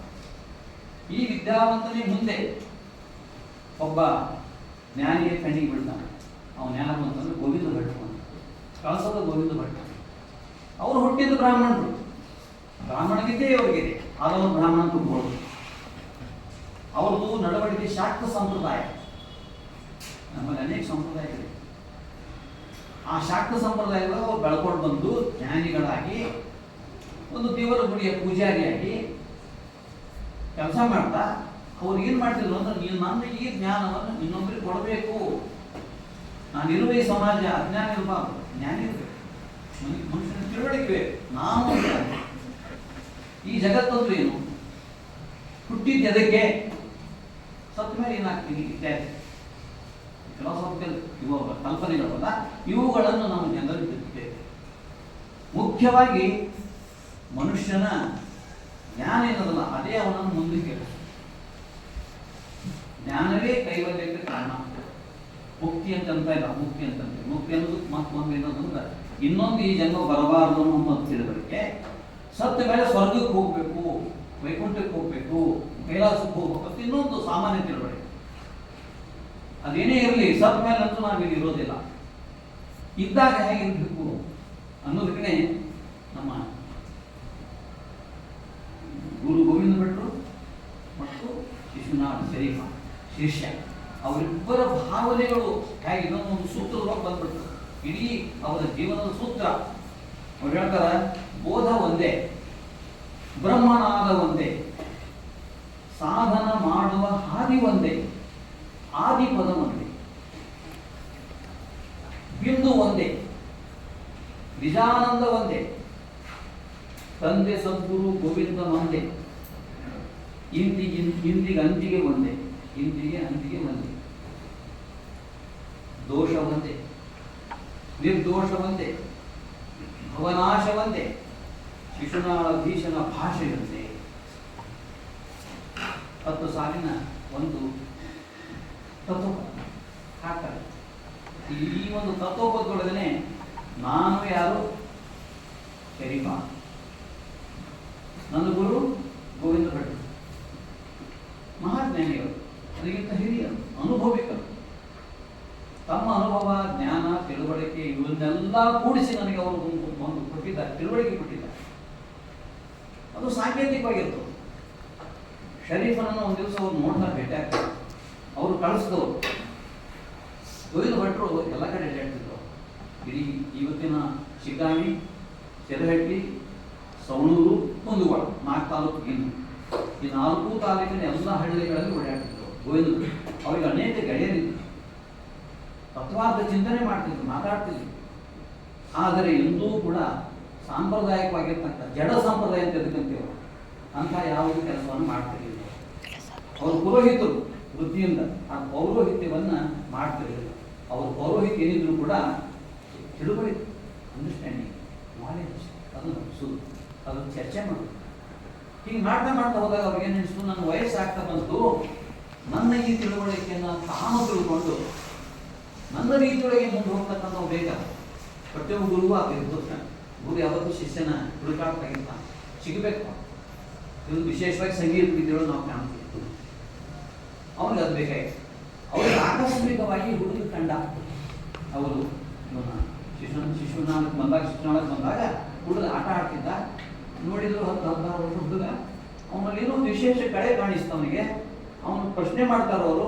ಆ ಪ್ರಶ್ನೆಗೆ ನಿಮ್ಮ ತಂದೆ ತಾಯಿ ಯಾರು ಅಂತ ಕೇಳಿದಾಗ ಅವನನ್ನು ಕೇಳಂತ. ನಮ್ಮ ತಂದೆ ತಾಯಿ ಯಾರು ಅಂದ್ರೆ ನಾನು ಪಡೆದ ತಂದೆ ತಾಯಿಗಳಲ್ಲ ಅವನು. ಒಂದು ಪ್ರಶ್ನೆಗೆ ಮಾರ್ಕ್ ಕೊಟ್ಟಾಗ ವಿಶೇಷ ವಿದ್ಯಾರ್ಥಿ ಮನುಷ್ಯ ಇದ್ದಾನೆ ಅಂತ ಕೊಡ್ತಾ ಸ್ವೀಕಾರ ಮಾಡಿ ಹೋಗಿ ಹೇಳಿದ್ರು, ಇವರು ಸಾಮಾನ್ಯ ಅಲ್ಲ, ಇವರು ಮುಲ್ಕಿ ಪರೀಕ್ಷೆ ಪಾಸ್ ಆಗ್ಯಾರ ಅಂತಂದ್ರೆ ಲೌಕಿಕವಾಗಿ ಭಾಳ ಜಾಣನೆ. ಮತ್ತು ಕೆಲವು ವರ್ಷ ನೌಕರಿ ಮಾಡಿ ಅವರು ಇದನ್ನು ಮಾಡಿದ್ರು, ಏನೋ ಕೆಲಸನ ಮಾಡಿದ್ರು, ಸಾರಿ ಮಸ್ತವಾಗಿದ್ರು. ಅದೆಲ್ಲ ಒಂದು ಆ ನಿಮ್ಮ ಮನುಷ್ಯರಲ್ಲಿರ್ತಕ್ಕಂಥ ಈ ತಿಳುವಳಿಕೆ ಅದಲ್ಲ, ಅಂಡರ್ಸ್ಟ್ಯಾಂಡಿಂಗ್, ಜಗತ್ತನ್ನು ಅರ್ಥ ಮಾಡ್ಕೊಡ್ಬೇಕಾಗಿರುವ ಚುರುಕುತನ ಅದಲ್ಲ. ಇದನ್ನು ಮಾಡಿಡಿಸಿದ್ದು ಇವನಿಗೆ ನಾನು ಬ್ರಹ್ಮಜ್ಞಾನ ಕೊಡಬೇಕು. ಬ್ರಹ್ಮಜ್ಞಾನ ಕೂಡ ಮತ್ತೆ ಬ್ರಾಹ್ಮಣ ಜ್ಞಾನ ಅಂತ ಅಲ್ಲ. ಬ್ರಹ್ಮಜ್ಞಾನ ವಿಶೇಷವಾಗಿರ್ತಕ್ಕಂಥದ್ದು, ಎಲ್ಲ ಮೀರಿದ್ದದು, ಸೃಷ್ಟಿಯ ಮೂಲ. ಅದನ್ನು ನಾನು ಕೊಡ್ಬೇಕು. ನನಗೆ ನನಗೆ ಸಿಗ್ತಾನಿವ ಈ ಮಗ, ಇವನು ನಾನು ಕೊಟ್ಬಿಟ್ರಿ ಅಂತ. ಇವಾಗ ನನ್ನ ಮಗ ತಗೊಂಡು ಹೋಗಿದ್ರು. ಸಾಂಕೇತಿಕವಾಗಿ ಅವನಿಗೆ ಜನಿವಾರ ಹಾಕ್ತಾರೆ, ದೀಕ್ಷೆ ಕೊಡ್ತಾರೆ. ಇದೆಲ್ಲ ನೀವು ನಾಗಭಟ್ರು ಸಿನಿಮಾದಾಗ ನೋಡಿರ್ಬೋದು. ನಾಗಭಟ್ರು 89 ಅಂದರೆ ಶಿಶುನಾಳ ಶರೀಫರ ಮಗನ ಶತಮಾನ ಆ ವರ್ಷ ಅದರೊಳಗೆ ಗಿರೀಶ್ ಕಾರ್ನಾಟರು ಗೋವಿಂದ ಭಟ್ರು ಬಹಳ ಅಪರೂಪವಾಗಿ ದೀಕ್ಷೆ ಕೊಟ್ಟ. ದೀಕ್ಷೆ ಕೊಟ್ಟರೆ ಅವನು ಜಾತಿ ಬ್ರಾಹ್ಮಣ ಅಲ್ಲ, ನೆನ್ಪಿಡ್ಬೇಕು. ಮತ್ತೆ ಅಲ್ಲೇ ಬರ್ತೀವಿ ನಾವು ಜನವರ ಹಾಕೊಂಡು ಜಾತಿ ಬ್ರಾಹ್ಮಣರಾಗಿರ್ತೀವಿ. ಬರೀ ನಮ್ಮ ಹೆಸರು ಕೇಳಿದ್ರೆ ನಮ್ಗೆ ಬ್ರಾಹ್ಮಣ ಅಂದ್ಬಿಡ್ತ. ಇಲ್ಲಿ ಭಟ್ ಅಂತ ಗೀತಾ ಭಟ್ ಅಂತಂದ್ರು ಜಾತಿ ಅಂದ್ಬಿಡ್ತ, ಆಚಾರ ಅಂದ್ಬಿಟ್ಟು ಜಾತಿ ಅಂದ್ಬಿಡ್ತ. ಇವೆಲ್ಲ ಭಾಳ ತಿಳುವಳಿಕೆ ಬರ್ತದೆ. ಅದಲ್ಲ, ಶರೀಫನ ಹೆಸರು ಅವರೇ ಬದಲಿ ಮಾಡೋದಿಲ್ಲ. ಶರೀಫ್ ಭಟ್ ಅಂತ ಮಾಡಬಹುದಿತ್ತು, ಮಾಡಲಿಲ್ಲ. ಶರೀಫನೇ. ಯಾಕಂದ್ರೆ ಶರೀಫ್ ಅನ್ನೋದಕ್ಕೆ ಅರೇಬಿಕ್ ಮತ್ತು ಪರ್ಷಿಯನ್ ಶಬ್ದ ಅಲ್ಲ ಹೇಳಿದ್ರಲ್ಲ, ಹೇಳಿದ್ರು. ಹಾಗೆ ಅದು ಜೆಂಟ್ಲ್ಮನ್ ಅಥವಾ ಸಜ್ಜನ ಮನುಷ್ಯ, ಸಜ್ಜನ ನಾಗರಿಕ ಅಂತ ಅರ್ಥ. ಇದು ಕೂಡ ಮುಂಬೈ ಒಳಗೆ ಕಾರ್ಪೊರೇಷನ್ ಒಳಗೆ, ಮುಂಬೈ ಕಾರ್ಪೊರೇಷನ್ ಪ್ರತಿ ವರ್ಷ ತಮ್ಮ ಇಡೀ ಬೃಹನ್ ಮುಂಬೈ ಒಳಗಿರ್ತಕ್ಕಂಥ ಒಬ್ಬನನ್ನು ಕರೆದು ಅವನಿಗೆ ಶರೀಫ್ ಅಂತ ಬಿರುದು ಕೊಡ್ತಾರೆ. ನಮ್ಮ ಅನೇಕ ನಟ ಸಿನಿಮಾ ನಟರು ದಿಲೀಪ್ ಕುಮಾರ್, ಸುನೀಲ್ ದತ್ ಇವರೆಲ್ಲ ಶರೀಫ್ ಆಗಿ ನಾವು ಪೇಪರ್ನ ಓದಿ. ಅಂತ ಶರೀಫ್ ಅನ್ನೋ ಶಬ್ದ ಅದು ಅರೇಬಿಕ್ ಇರ್ಬೋದು, ಪರ್ಷಿಯನ್ ಇರ್ಬೋದು, ಸಂಸ್ಕೃತ ಇರ್ಬೋದು, ವಿವಿಧಿಲ್ಲ. ಇವೆಲ್ಲ ಭಾಷೆಗಳು ಮೂರು ಒಂದರೆ. ಈ ಮೂರು ಭಾಷೆಗಳು ಬಂದಂಥ ಸಾಹಿತ್ಯ ಮತ್ತು ಧರ್ಮದ ವಿಚಾರಗಳು. ಔರಂಗಜೇಬನ ಒಬ್ಬ ಅಣ್ಣ ಉಪನಿಷತ್ತುಗಳನ್ನು ಪರ್ಷಿಯನ್ ಭಾಷೆಗೆ ಅನುವಾದ ಮಾಡ್ತಾರೆ. ಇವೆಲ್ಲ ಒಂದು ಕಾಲಕ್ಕೆಲ್ಲ ಒಂದೇ ಇದ್ದವ್ರಿ. ಈ ಬ್ರಿಟಿಷರು ನಮಗೆ ಏನು ಮಾಡಿದ್ರು ಅಂತಂದ್ರೆ ತಮ್ಮ ಅನುಕೂಲಕ್ಕೆ ತಕ್ಕಂಗೆ ನಮ್ಮನ್ನು ಬೇರೆ ಬೇರೆ ಒಡೆದ್ರು. ಜಾತಿಗಳು ಒಡೆದ್ರು, ಧರ್ಮದ ಒಡೆದ್ರು, ಭಾಷೆಗಳನ್ನಂತೂ ಒಡೆದೇ ಹೊಡೆದ್ರು. ವಿಚಿತ್ರ ಭಾಷೆಗಳು ಕೂಡಿಗೆ ಅವರೇ ಕಾರಣ ಇರ್ತಾರೆ. ಇದು ಭಾಳ ಬಂದು ವಿಚಿತ್ರದ ನಮ್ಮದು ಭಾಷಾ ಪ್ರಜ್ಞೆ, ಪ್ರಾದೇಶಿಕ ಭಾಷೆ ಪ್ರಜ್ಞೆ ನಮ್ಮ ಬಳಿಗೆ ಇಂಗ್ಲೀಷರೇ ಕಾರಣ. ಅದನ್ನು ಹೇಳಬೇಕು ನಾವು. ನಮ್ಮನ್ನು ಹೊಡಿತಾರ, ನೀವು ಕೂತಿದ್ರೆ ಕೂಡ್ರಿ ಅಂತ ಹೇಳ್ತಾರೆ. ಕೂತಿದ್ದವ್ರು ಕೂಡಿದ್ವಿ ಕರ್ನಾಟಕ, ಕೂತಿದ್ದವ್ರು ಏನಾದ್ರು ಗೊತ್ತಿಲ್ಲ ನಮ್ಗೆ. ಇವೆಲ್ಲ ದ್ವಂದ್ವಗಳದಾವ, ವಿರೋಧಾಭಾಸಗಳು. ಈ ವಿರೋಧಾಭಾಸಗಳನ್ನು ತಿಳ್ಕೊಳ್ಳೋದೇ ಆಧುನಿಕ. ಇವತ್ತು ನಾವು ವಿರೋಧಾಭಾಸವನ್ನು ಅರ್ಥ ಮಾಡ್ಕೊಳ್ಳೋದೇ ಮತ್ತು ಅಜ್ಞಾನದಾಗ ಹೋಗಿ ಮತ್ತೆ ಹೊಡೆದು ಹೋಗ್ತಾ ಇದ್ದೀವಿ. ಇದು ಎಲ್ಲಿ ಹೋಗ್ತದೆ ನಮ್ಗೆ ಗೊತ್ತಿಲ್ಲ. ಅದೇನೇ ಇದ್ರೂ ಬೋಧ ಒಂದೇ, ಬ್ರಹ್ಮನಾದ ಒಂದೇ, ಸಾಧನ ಮಾಡುವ ಹಾದಿ ಒಂದೇ, ವ್ಯತ್ಯಾಸಗಳಿಲ್ಲ. ಆದಿಪದ ಒಂದೇ. ಆದಿಪದ ಓಂ. ಓಂ ಅನ್ನೋದು ಜಗತ್ತಿನೊಳಗೆ ಒಪ್ಪಿತವಾಗಿರ್ತಕ್ಕಂಥ ಒಂದು. ಓಂ ಅನ್ನೋದು ಯಾವ ಭಾಷೆಯ ಶಬ್ದ? ಓಂ ಅಂದ್ರೆ ಓಂ ಅಂತೆ ಆದಿಪದ. ಓಮನಿಂದ ಮತ್ತೇನೇನೋ ಭಾಷೆಗಳಾಗ್ತಾವ, ಬೇರೆ ವಿಷಯ, ವ್ಯಾವಹಾರಿಕವಾಗಿ ಬೇಕೇ ಬೇಕಾಗ್ತದೆ. ಓಂ ಅನ್ನೋದು ಜಗತ್ತಿನ ಒಂದೇ ಒಂದು ಪದ. ಆದ್ದರಿಂದ ಮಾನವರೆಲ್ಲರೂ ಕೂಡ ಯಾವುದೇ ಭೇದ ಭಾವಗಳಿದೆ, ಗಂಡು ಹೆಣ್ಣು ಭೇದ ಭಾವ ಇಲ್ಲ, ಮೇಲ್ತರಗತಿ ಕೆಳತರಗತಿ ಇಲ್ಲ, ಸಣ್ಣವರು ದೊಡ್ಡವರು ಅನ್ನೋದಿಲ್ಲ, ಜ್ಞಾನಿ ಯಾವ ವ್ಯತ್ಯಾಸಗಳಿಲ್ಲದೆ ಮನುಷ್ಯ ಹೃದಯಪೂರ್ವಕವಾಗಿ ಒಂದೇ. ಯಾಕಂದ್ರೆ ಭಾಷೆಗಳು ಹೃದಯದಿಂದ ಒಂದು ಭಾಷೆಯನ್ನು ಬುದ್ಧಿ ಅನ್ನೋದು ಬೆಳೆಸ್ತದೆ. ಬುದ್ಧಿ ಕೆಲಸ ಬೆಳೆಸೋದು, ಭಾಷೆಯನ್ನು ಬೆಳೆಸೋದು. ಅದು ಹುಟ್ಟುದು ಹೃದಯದ್ದು ಪ್ರೀತಿ. ಅಂದ್ರೆ ಒಂದು ಪ್ರೀತಿ ಅನ್ನೋದೇ ಮೂಲವಾಗಿರೋದು ಬೋಧೆ, ಎಚ್ಚರ, ಪ್ರಜ್ಞೆ.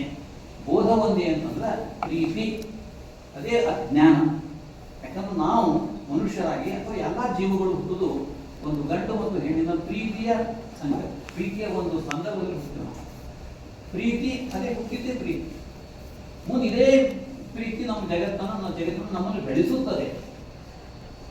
ಹಾಗೆ ಆದಿಪದ ಒಂದೇ ಅಂತ ಹೇಳುವ ಮೂಲಕ ಅವ್ರು ಹೇಳ್ತಾರೆ, ಒಂದೇ ಅಷ್ಟೇ ಅಲ್ಲ, ಗುರು ಶಿಷ್ಯನು ಭೇದವೂ ಇಲ್ಲ ಅಂತಂತಾರೆ.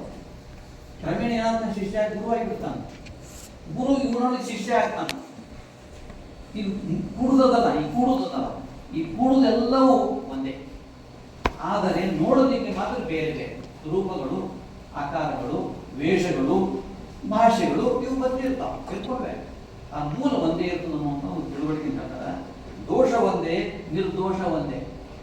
ಜಗತ್ತಿನಲ್ಲಿ ದೋಷ ಇದೆ, ಇರಲೇಬೇಕು.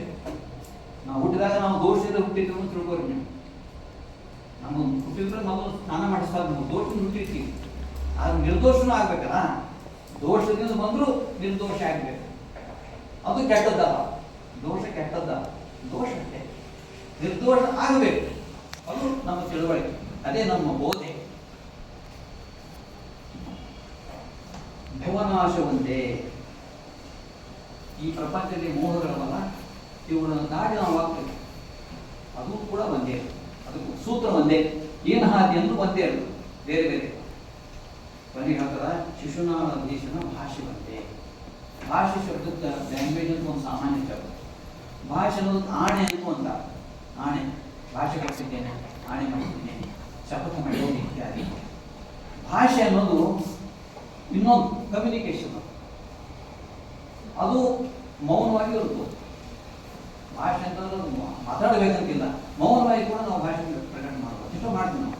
ಹೀಗೆ ಮನುಷ್ಯನ ತಿಳುವಳಿಕೆಗೆ ಮತ್ತು ಕೂಡಿ ಬದುಕಲಿಕ್ಕೆ ಅದು ಬಹಳ ಮಹತ್ವದ್ದು. ಜಗತ್ತು ಹೊಡಿತಾ ಇದೆ, ಸಮಾಜ ಹೊಡಿತಾ ಇದೆ.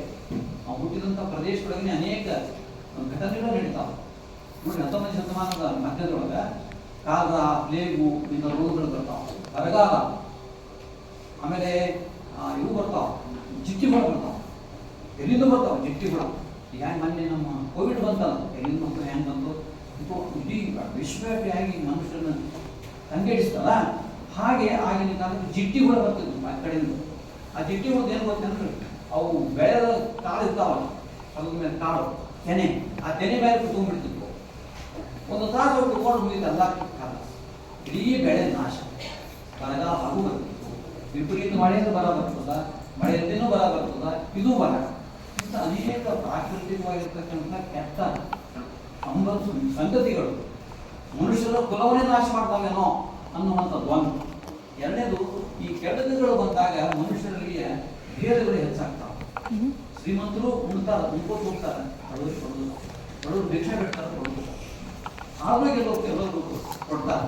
ಒಂದು ಕಥೆ ಬರ್ತದೆ ನಮ್ಮ ಕೃಷ್ಣಾರ್ಚಕ ಒಂದು ಪದ ಏನು ಹೇಳ್ತಂದ್ರೆ, ಆ ಊರೊಳಗೆ, ಆ ಊರಂದ್ರೆ ಕೃಷ್ಣ ಸುತ್ತಮುತ್ತ ಆಗಿನ ಕಾಲದ ಆರ್ಥಿಕ ವ್ಯವಸ್ಥೆ ಆಗಿರ್ತಂದ್ರೆ ಊರಿಗೊಬ್ಬರು ಯಜಮಾನ್ ಇರ್ತಾರೆ. ದೇಶಪಾಂಡೆ ಅಂತಾರೆ, ದೇಶಪಾಂಡೆ, ಕುಲಕರ್ಣಿ, ನಾಡಗಿ ಎಲ್ಲ ಸಾಕಷ್ಟು ಜಮೀನುಗಳನ್ನ ಜಮೀನ್ದಾರರು. ಆ ಜಮೀನ್ದಾರಿಗೆ ಬ್ರಿಟಿಷ್ ಸರ್ಕಾರದ ನೆರವು. ಬ್ರಿಟಿಷ್ ಸರ್ಕಾರಕ್ಕೆ ಅವರು ಟ್ಯಾಕ್ಸ್ ಕೊಡ್ಬೇಕು, ಹಳ್ಳಿ ಜನರೆಲ್ಲ ಟ್ಯಾಕ್ಸ್ ಅವರು ಕೊಡ್ಬೇಕು, ಏಜೆಂಟ್ ಅವರು. ಅದರಿಂದ ಅವ್ರಿಗೆ ಸಾಕಷ್ಟು ಅನುಕೂಲತೆ ಇರುತ್ತೆ. ಅವ್ರ ಮನೆಯೊಳಗೆ 10 ವರ್ಷಗಟ್ಟೆ ಉಣ್ಣುವಷ್ಟು ಆಹಾರ ಧಾನ್ಯ ಇರ್ತವೆ. ಈ ಶಿಕ್ಷಣ ದೇಶಪಾಂಡೆ ಇದ್ದಾರಲ್ಲ ಅವರು ಎಲ್ಲ ಜನರಿಗೆ ಹೇಳ್ತಾರೆ, ದಿವಸ ಬಂದು ಅರ್ಪಾವು ಅರ್ಧ ಶೇರಿನಷ್ಟು ಜೋಳ ಒಯ್ದು ಮನೆಗೆ ಬಂದು ಭಿಕ್ಷೆ ಕೊಡ್ತೀವಿ, ದಾನ ಕೊಡ್ತೀವಿ. ಅದು ಉಪಕಾರಿ ಅಂತ ತೋರಿಸ್ತಾರೆ.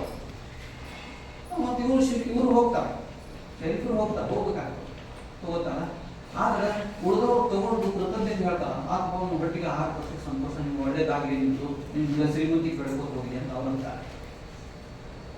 ಡಿಫ್ರೆಂಟ್ ಕೆಟ್ಟ ಮಾತಾಡ್ತದ. ಅದು ಒಂದು ವ್ಯಂಗ್ಯ ಪ್ರಶ್ನೆ ಕೇಳ್ತಾರೆ. ದೇಶಪಾಂಡೆ ಅವರೇ, ಕರ್ಣಿಕರೇ, ನೀವು ಕರ್ಣಿಕರು ಕುಲಕರ್ಣಿ ಅವರು, ದೇಶಪಾಂಡೆ ಅವರು, ನೀವೇನು ಅರ್ಪಾಳ ಜವಾಬ ಕೊಡ್ತಿರ್ಲ, ಅದು ಹೊಟ್ಟೆ ತುಂಬಿಸ್ತದ. ಹೌದು, ಇನ್ನೊಂದಿಲ್ಲ, ಹೊಟ್ಟೆ ತುಂಬಿಸುತ್ತದೆ ಜೀವನ ಅಂತ ಕೇಳ. ಹೊಟ್ಟೆ ತುಂಬಿಕೊಳ್ಳೋದೇ ಜೀವನ, ಇಷ್ಟು ಕೊಟ್ಬಿಟ್ಟು ಮುಗಿತೇನ್ರಿ ಅಂತ.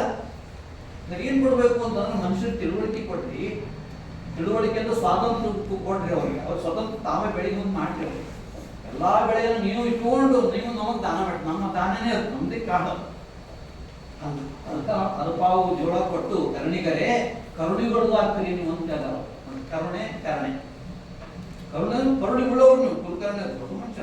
ಆದ್ರೆ ಪಟ್ಟು ಮುಂದೆ ಮತ್ತೆ ನಾಳೆ ಬರ್ಬೇಕು ನಾವು ಇಷ್ಟು. ಅದಲ್ಲ, ನಮ್ಗೆ ಏನು ಕೊಡ್ಬೇಕು ನೀವು ಅಂದ್ರೆ, ನಮ್ಮ ಜೋಳ ನಾವೇ ಕಿತ್ತಿ, ನಾವೇ ಉಂಡು, ನಾವೇ ಸ್ವತಂತ್ರ ಹೊಂದ್ಕೊಡ್ರಿ. ಇದು ಒಂದು.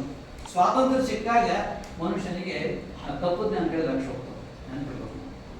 ಪಟ್ಟಿ ತುಂಬಿದವ್ರು ಮಾತ್ರ ನಾವು ತತ್ವಜ್ಞಾನ ಮಾತಾಡ್ತೀವಿ ಈಗೂ ಕೂಡ. ಆದ್ರಿಂದ ಜನರಿಗೆ ಹೊಟ್ಟೆ ತುಂಬ ಅನ್ನ ಕೊಡ್ರಿ, ಅಥವಾ ಅನ್ನ ಅವ್ರು ತಗೊಳ್ದಂಗೆ ಮಾಡ್ರಿ, ಅವ್ರು ತತ್ವಜ್ಞಾನ ಕಡೆ ಹೋಗ್ತಾರೆ. ಅವರು ಕೂಡ ಪರಲೋಕಕ್ಕೆ ಹೋಗ್ತಾರೆ, ಪರಲೋಕ ವಿಚಾರ ಮಾಡ್ತಾರೆ ಅನ್ನುವಂಥ ಒಂದು ಮಾತನ್ನು ಮಾರ್ಮಿಕವಾಗಿರ್ತಾರೆ. ಇಂಥ ಒಂದು ಅನಾಗರಿಕತೆ ಅಥವಾ ಅರಾಜಕತೆ ಅಂತ ಹೇಳೋ ಒಂದೇ ಮಾತನ್ನ 18ನೇ ಶತಮಾನದ ಈ ಕಾಲಿತ್ತಲ್ಲ, ಅರಾಜಕತೆ. ಧಾರವಾಡದಂಥ ನಗರದಲ್ಲಿ ಹೊಟ್ಟೆ ತುಂಬಿದಂಥ ಜನ ಎಲ್ಲ ಮರಾಠಿ ಕಲಿತಿದ್ರು, ಕನ್ನಡನೇ ಇಲ್ಲ. ಕನ್ನಡವನ್ನು ಕಲಿಯಲೇಬೇಕು ಅಂತ ಹೇಳಿದವರು ಬ್ರಿಟಿಷರು ಹೇಳ್ತಾರೆ. ಎಲಿಯಟ್ ಅಂತ ಒಬ್ಬ ಆಫೀಸರ್ ಬರ್ತಾನೆ ಮದ್ರಾಸ್ನಿಂದ, ಬಂದು ಅವನು ನೋಡಿದನ, ಇಲ್ಲಿ ಬರೀ ಮರಾಠಿ ಶಾಲೆಗಳವಲ್ಲ, ಮತ್ತು ಜನ ಕನ್ನಡ ಮಾತಾಡ್ತಾರೆ, ಇದು ಕನ್ನಡದ ಒಂದು ಹಿನ್ನೆಲೆ ಇರುತ್ತೆ. ಕನ್ನಡ ಶಾಲೆ ಒಂದು ಶಾಲೆ ತೆಗಿತಾನ, ಒಟ್ಟು ಮೊದಲು ತೆಗಿತಾನೆ, ತೆಗೆದು ಡೆಪ್ಯೂಟಿ ಚಂದ್ರಸಪ್ಪ ಅಂತ ಒಬ್ಬ ಆಫೀಸರ್. ನೆನಪಿಡ್ಬೇಕು ನಾವು, 18ನೇ ಶತಮಾನ 19ನೇ ಶತಮಾನದ ಕನ್ನಡದ ಸ್ಥಿತಿಯೊಳಗೆ ಮೊಟ್ಟ ಮೊದಲು ಆಧುನಿಕತೆ ಬರೋದು ಶಿಕ್ಷಣ. ನೆನಪಿಡ್ಬೇಕು.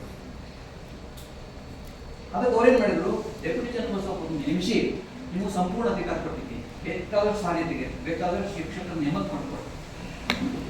ಚನ್ನಬಸಪ್ಪನವರು ಎಲ್ಲ ಶಿಕ್ಷಕರನ್ನು ಕರೆದು ಇನ್ನು ಮೇಲೆ ಪ್ರತಿಯೊಬ್ಬರು ಕನ್ನಡದಲ್ಲಿ ಮಾತಾಡಬೇಕು, ಕನ್ನಡದಲ್ಲಿಯೇ ಲೆಕ್ಕಪತ್ರ ಮಾಡಬೇಕು, ಕನ್ನಡದಲ್ಲಿಯೇ ನಿಮ್ಮ ಅರ್ಜಿ ಚೀಟಿ ಕೊಡಬೇಕು, ಲೀವ್ ಲೆಟರ್ ಕನ್ನಡದಲ್ಲಿ ಕೊಡಬೇಕು. ಅವಾಗೆಲ್ಲ ಮರಾಠಿ, ಕನ್ನಡ ಮಾಸ್ತರು ಮರಾಠಿ ಕೊಡ್ತಿದ್ರು. ವಿಚಿತ್ರ ಇದ್ರು ಕೂಡ ನಾವು ಇಂಗ್ಲೀಷ್ನಾಗ ಮಾಡ್ತೀವಿ. ಮತ್ತೆ ಇಂತಹ ಒಂದು ಸ್ಥಿತಿ, ಅರಾಜಕತೆ ಅಂತ ಹೇಳ್ತಿದ್ರು. ಶೈಕ್ಷಣಿಕವಾಗಿ ಅರಾಜಕತೆ, ಹಳ್ಳಿಗಳಲ್ಲಿ ಬರ, ರೋಗ, ಮತ್ತೊಂದು ಇವುಗಳ ಹಾವಳಿ. ಇಂಥದರ ನಡುವೆ ಮನುಷ್ಯ ಬದುಕಬೇಕೋ ಪ್ರಶ್ನೆ. ಅದಕ್ಕೆ ಉತ್ತರ ಶರೀಫರು ಗೋವಿಂದ ಭಟ್ರಿಗೆ ಏನು ತಿಳ್ಕೊತ, ಮನುಷ್ಯ ಬದುಕುವುದು ಜ್ಞಾನದಿಂದ, ತನ್ನ ಅರಿವಿನಿಂದ. ಅರಿವನ್ನು ಪ್ರಸವಿಸುವುದೇ ಧರ್ಮ ಅಂತ ಹೇಳ್ತಾರಲ್ಲ, ಹಾಗೆ ಅದು ನಮ್ಮ ಕಾಲಕ್ಕೆ ನಮ್ಮ ಜನಕ್ಕೆ ಬುದ್ಧಿ ಬರಬೇಕು. ರೋಗ ಬಂದ್ರೆ ರೋಗ ದೇವತೆಯನ್ನು ಹೋಗಿ ಹತ್ತಿ ಹೋಗೋದಲ್ಲ, ರೋಗ ನಿವಾರಣೆಗೆ ಔಷಧ ತಗೋಬೇಕು, ಚಿಕಿತ್ಸೆ ತಗೋಬೇಕು. ಇದೆಲ್ಲವನ್ನು ಅವ್ರು ಮಾಡಿದ್ರು. ಅವ್ರ ಬದುಕುಗಳೆಲ್ಲ ಬರ್ತವೆ. ತತ್ವಪದ ಅಂತಂದ್ರೇನು, ತಿಳುವಳಿಕೆ ಇವುಗಳ ಹಾಡುಗಳು ಅಂತ ಹೇಳ್ತಾರೆ. ಪದ ಅನ್ನೋದು ಬೇರೆ ಬೇರೆ ಆಗ್ತದೆ. ಪದ ಅನ್ನೋದು ಶಬ್ದ ಅಂತಂದು ಆಗ್ತಿದೆ. ಈ ಶರೀಫರ ಸಂದರ್ಭದಲ್ಲಿ ಪದ ಅಂತಂದ್ರೆ ಹಾಡು. ಹಾಡು ಯಾವುದು ಅಂತಂದ್ರೆ, ಹಾಡು ಹುಟ್ಟಿಸುವ ವ್ಯಕ್ತಿ ಇರ್ತಾನ ಕವಿ. ಅವನು ಆ ಹಾಡು ಅವನಿಗೆ ಕೇಳಿ ಅವನು ಕವಿ ಆಗಬೇಕು ಅಥವಾ ಹಾಡುಗಾರ ಆಗಬೇಕು. ಇವತ್ತು ಶರೀಫರ ಪದಗಳು 19ನೇ ಶತಮಾನದಲ್ಲಿ ಪ್ರಿಂಟಿಂಗ್ ಪ್ರೆಸ್ ಇನ್ನೂ ಹಾಕಿ ಬಂದಿರಲಿಲ್ಲ. ಧಾರವಾಡ ಪ್ರಿಂಟಿಂಗ್ ಪ್ರೆಸ್ ಬಂದತೆ 1776. ಅದು ನಮ್ಮ ಪ್ರಿಂಟಿಂಗ್ ಪ್ರೆಸ್ ಇಲ್ಲ. ಶರೀಫರು ತಮ್ಮ ಕವಿತೆಯನ್ನ ಅಥವಾ ತಮ್ಮ ತತ್ವಪದಗಳನ್ನು ಹೇಳ್ತಿದ್ರು, ಬರೆಸ್ತಿದ್ರು. ಸ್ವತಃ ಬರೆದಿರ್ಬೇಕು, ಅದು ಹೆಚ್ಚು ಹೇಳುವುದು. ಯಾಕಂದ್ರೆ ಬರ್ಕೊಳ್ಳೋದ್ರಿಂದ್ರವಾಗ ನಿಮ್ಮ ಮಾತುಗಳು ನಮಗೆ ಬೇಕು. ನೀವು ಆಡೋ ಮಾತುಗಳು ನಮ್ಮ ಜೀವನಕ್ಕೆ ಪೋಷಕವಾದವು. ನಮ್ಮಲ್ಲಿ ಮಾನವತ್ವವನ್ನು ಹುಟ್ಟಿಸಿದ್ದೇವೆ. ನಾವು ಮಾನವರನ್ನು ನಮ್ಮ ಗುರುತಿಸಲಿಕ್ಕೆ ನಮ್ಗೆ ಶಕ್ತಿ ಆಗಿದೆ. ಆ ಹಾಡನ್ನು ಹಾಡಿರಿ. ಈ ತತ್ವಪದಗಳ ವಿಶೇಷತೆ ಅಂತಂದ್ರೆ ಕಿವಿ ಭಾಳ ಇಂಪವು. ಇವತ್ತು ಬೆಳಗ್ಗೆ 6 ಗಂಟೆಗೆ ಎದ್ದಾಗ ಅಥವಾ ನನ್ನನ್ನು ಎಬ್ಬಿಸಿದ್ದೇ ಆ ಹಾಡು.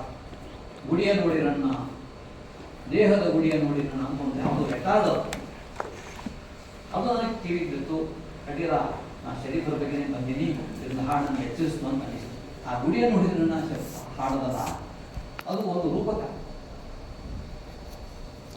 ಶರೀಫರ ಎಲ್ಲ ಪದಗಳು ಸಾಂಕೇತಿಕ ಅಲ್ಲ, ರೂಪಕಗಳಲ್ಲ, ಒಳ್ಳೊಳ್ಳೆ ಉಪಮೆಗಳು, ದೃಷ್ಟಾಂತಗಳು, ಜೀವನದ ಅನುಭವಗಳು, ದೃಶ್ಯಗಳು, ಅವರಿಗೆ ಆದಂಥ ಅನುಭವಗಳು.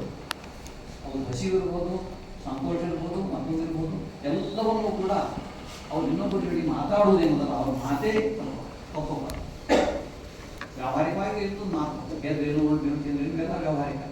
ಆದರೆ ಅವರು ಇನ್ನೊಬ್ಬರ ಜೊತೆಗೆ ಮಾತಾಡುವಾಗ ಮಾತ್ರ ಅವರವರ ಅನುಭವಗಳನ್ನೇ ಮಾಡ್ತಾರೆ. ನಿಮ್ಮ ಅನುಭವ ಗುಡಿ ಅಂತಂದ್ರೆ ಒಂದು ಕಲ್ಲಿನಿಂದ ಕಟ್ಟಿದಂಥ ಒಂದು ಕಟ್ಟಡ. ಸಾಮಾನ್ಯ ಜನರಿಗೆ ಅದರೊಳಗೆ ದೇವರು ಇರ್ತದೆ. ಆ ದೇವ್ರನ್ನ ಹೋಗಿ ಪೂಜೆ ಮಾಡಿ ನಮಸ್ಕಾರ ಮಾಡಿ ಪ್ರಸಾದ ತಗೊಂಡು ಅಥವಾ ಹರಕೆ ಹೊತ್ತು ಅದನ್ನು ನಂಬಿ ಹೋಗಿ ತಿಳ್ಕೊಂಡು ಮಾಡ್ತಕ್ಕಂಥ ಕೆಲವು ಕಾರ್ಯಕ್ರಮಗಳನ್ನು ತಿಳ್ಕೊಂಡೆ ನಾವು.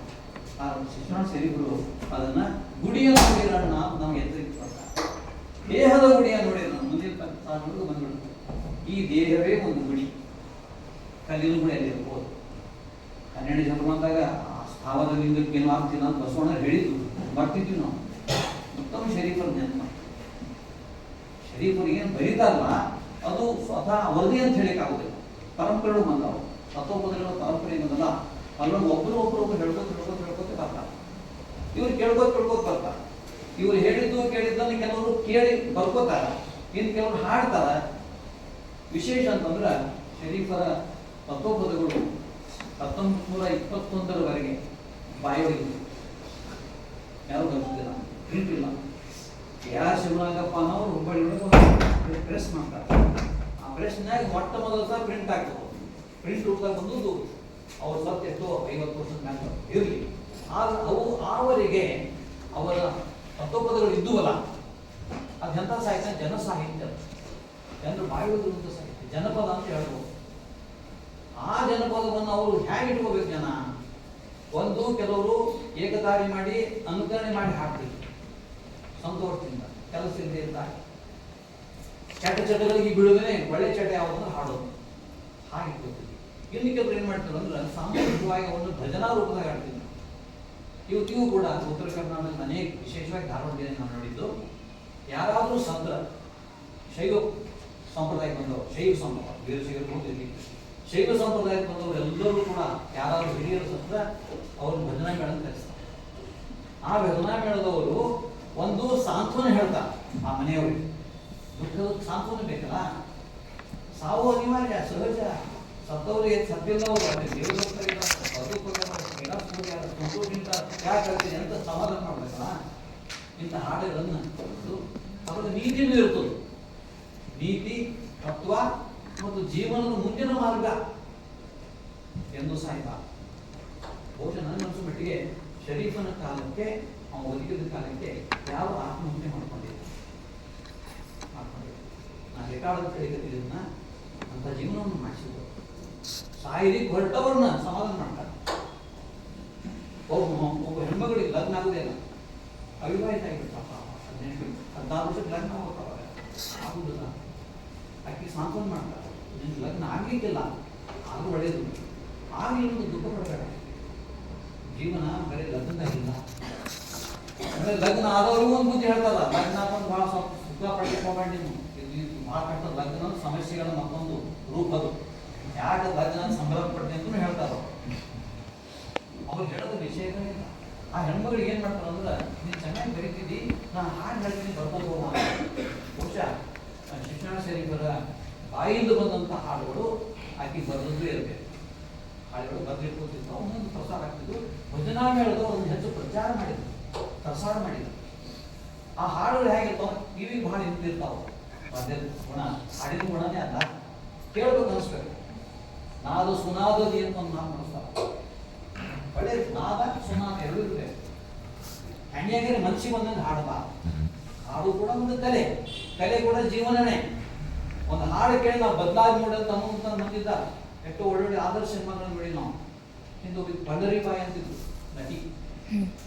ಆ ನಟಿಯ ಆಕೆ ಅಭಿನಯ, ಆಕೆ ಪಾತ್ರ ನೋಡಿ ಅನೇಕ ಮಂದಿ ಬದಲಾಗಿದ್ದನ್ನು ಆಕೆಗೆ ಹೇಳಿ ಹೋಗಿದ್ರು. ನೋಡೋ ಈಗ ಪಾಠ ಮಾಡಿದ ನಮ್ಮ ಭಾಳ ಖುಷಿ ಆಯ್ತು, ನಾವು ಬದುಕಿ ನೋಡು ಅಂತ ಹೇಳ್ತಾರೆ. ಈಗೂ ಇರ್ಬೋದು ಆ ಮಾತೆ, ಅಥವಾ ಕೆಟ್ಟ ಪರಿಣಾಮ ಇರ್ಬೋದು. ದಿಲೀಪ್ ಕುಮಾರ ದುರಂತ ನಾಯಕ ಆದ, ಅದಕ್ಕೆ ನಾನು ಆಗ್ತಂತ ಆತ್ಮಹತ್ಯೆ ಮಾಡ್ಕೊಂಡು ಇರ್ಬೋದು, ದೇವದಾಸ್ ನೋಡಿ, ಬೇರೆ ವಿಷಯ.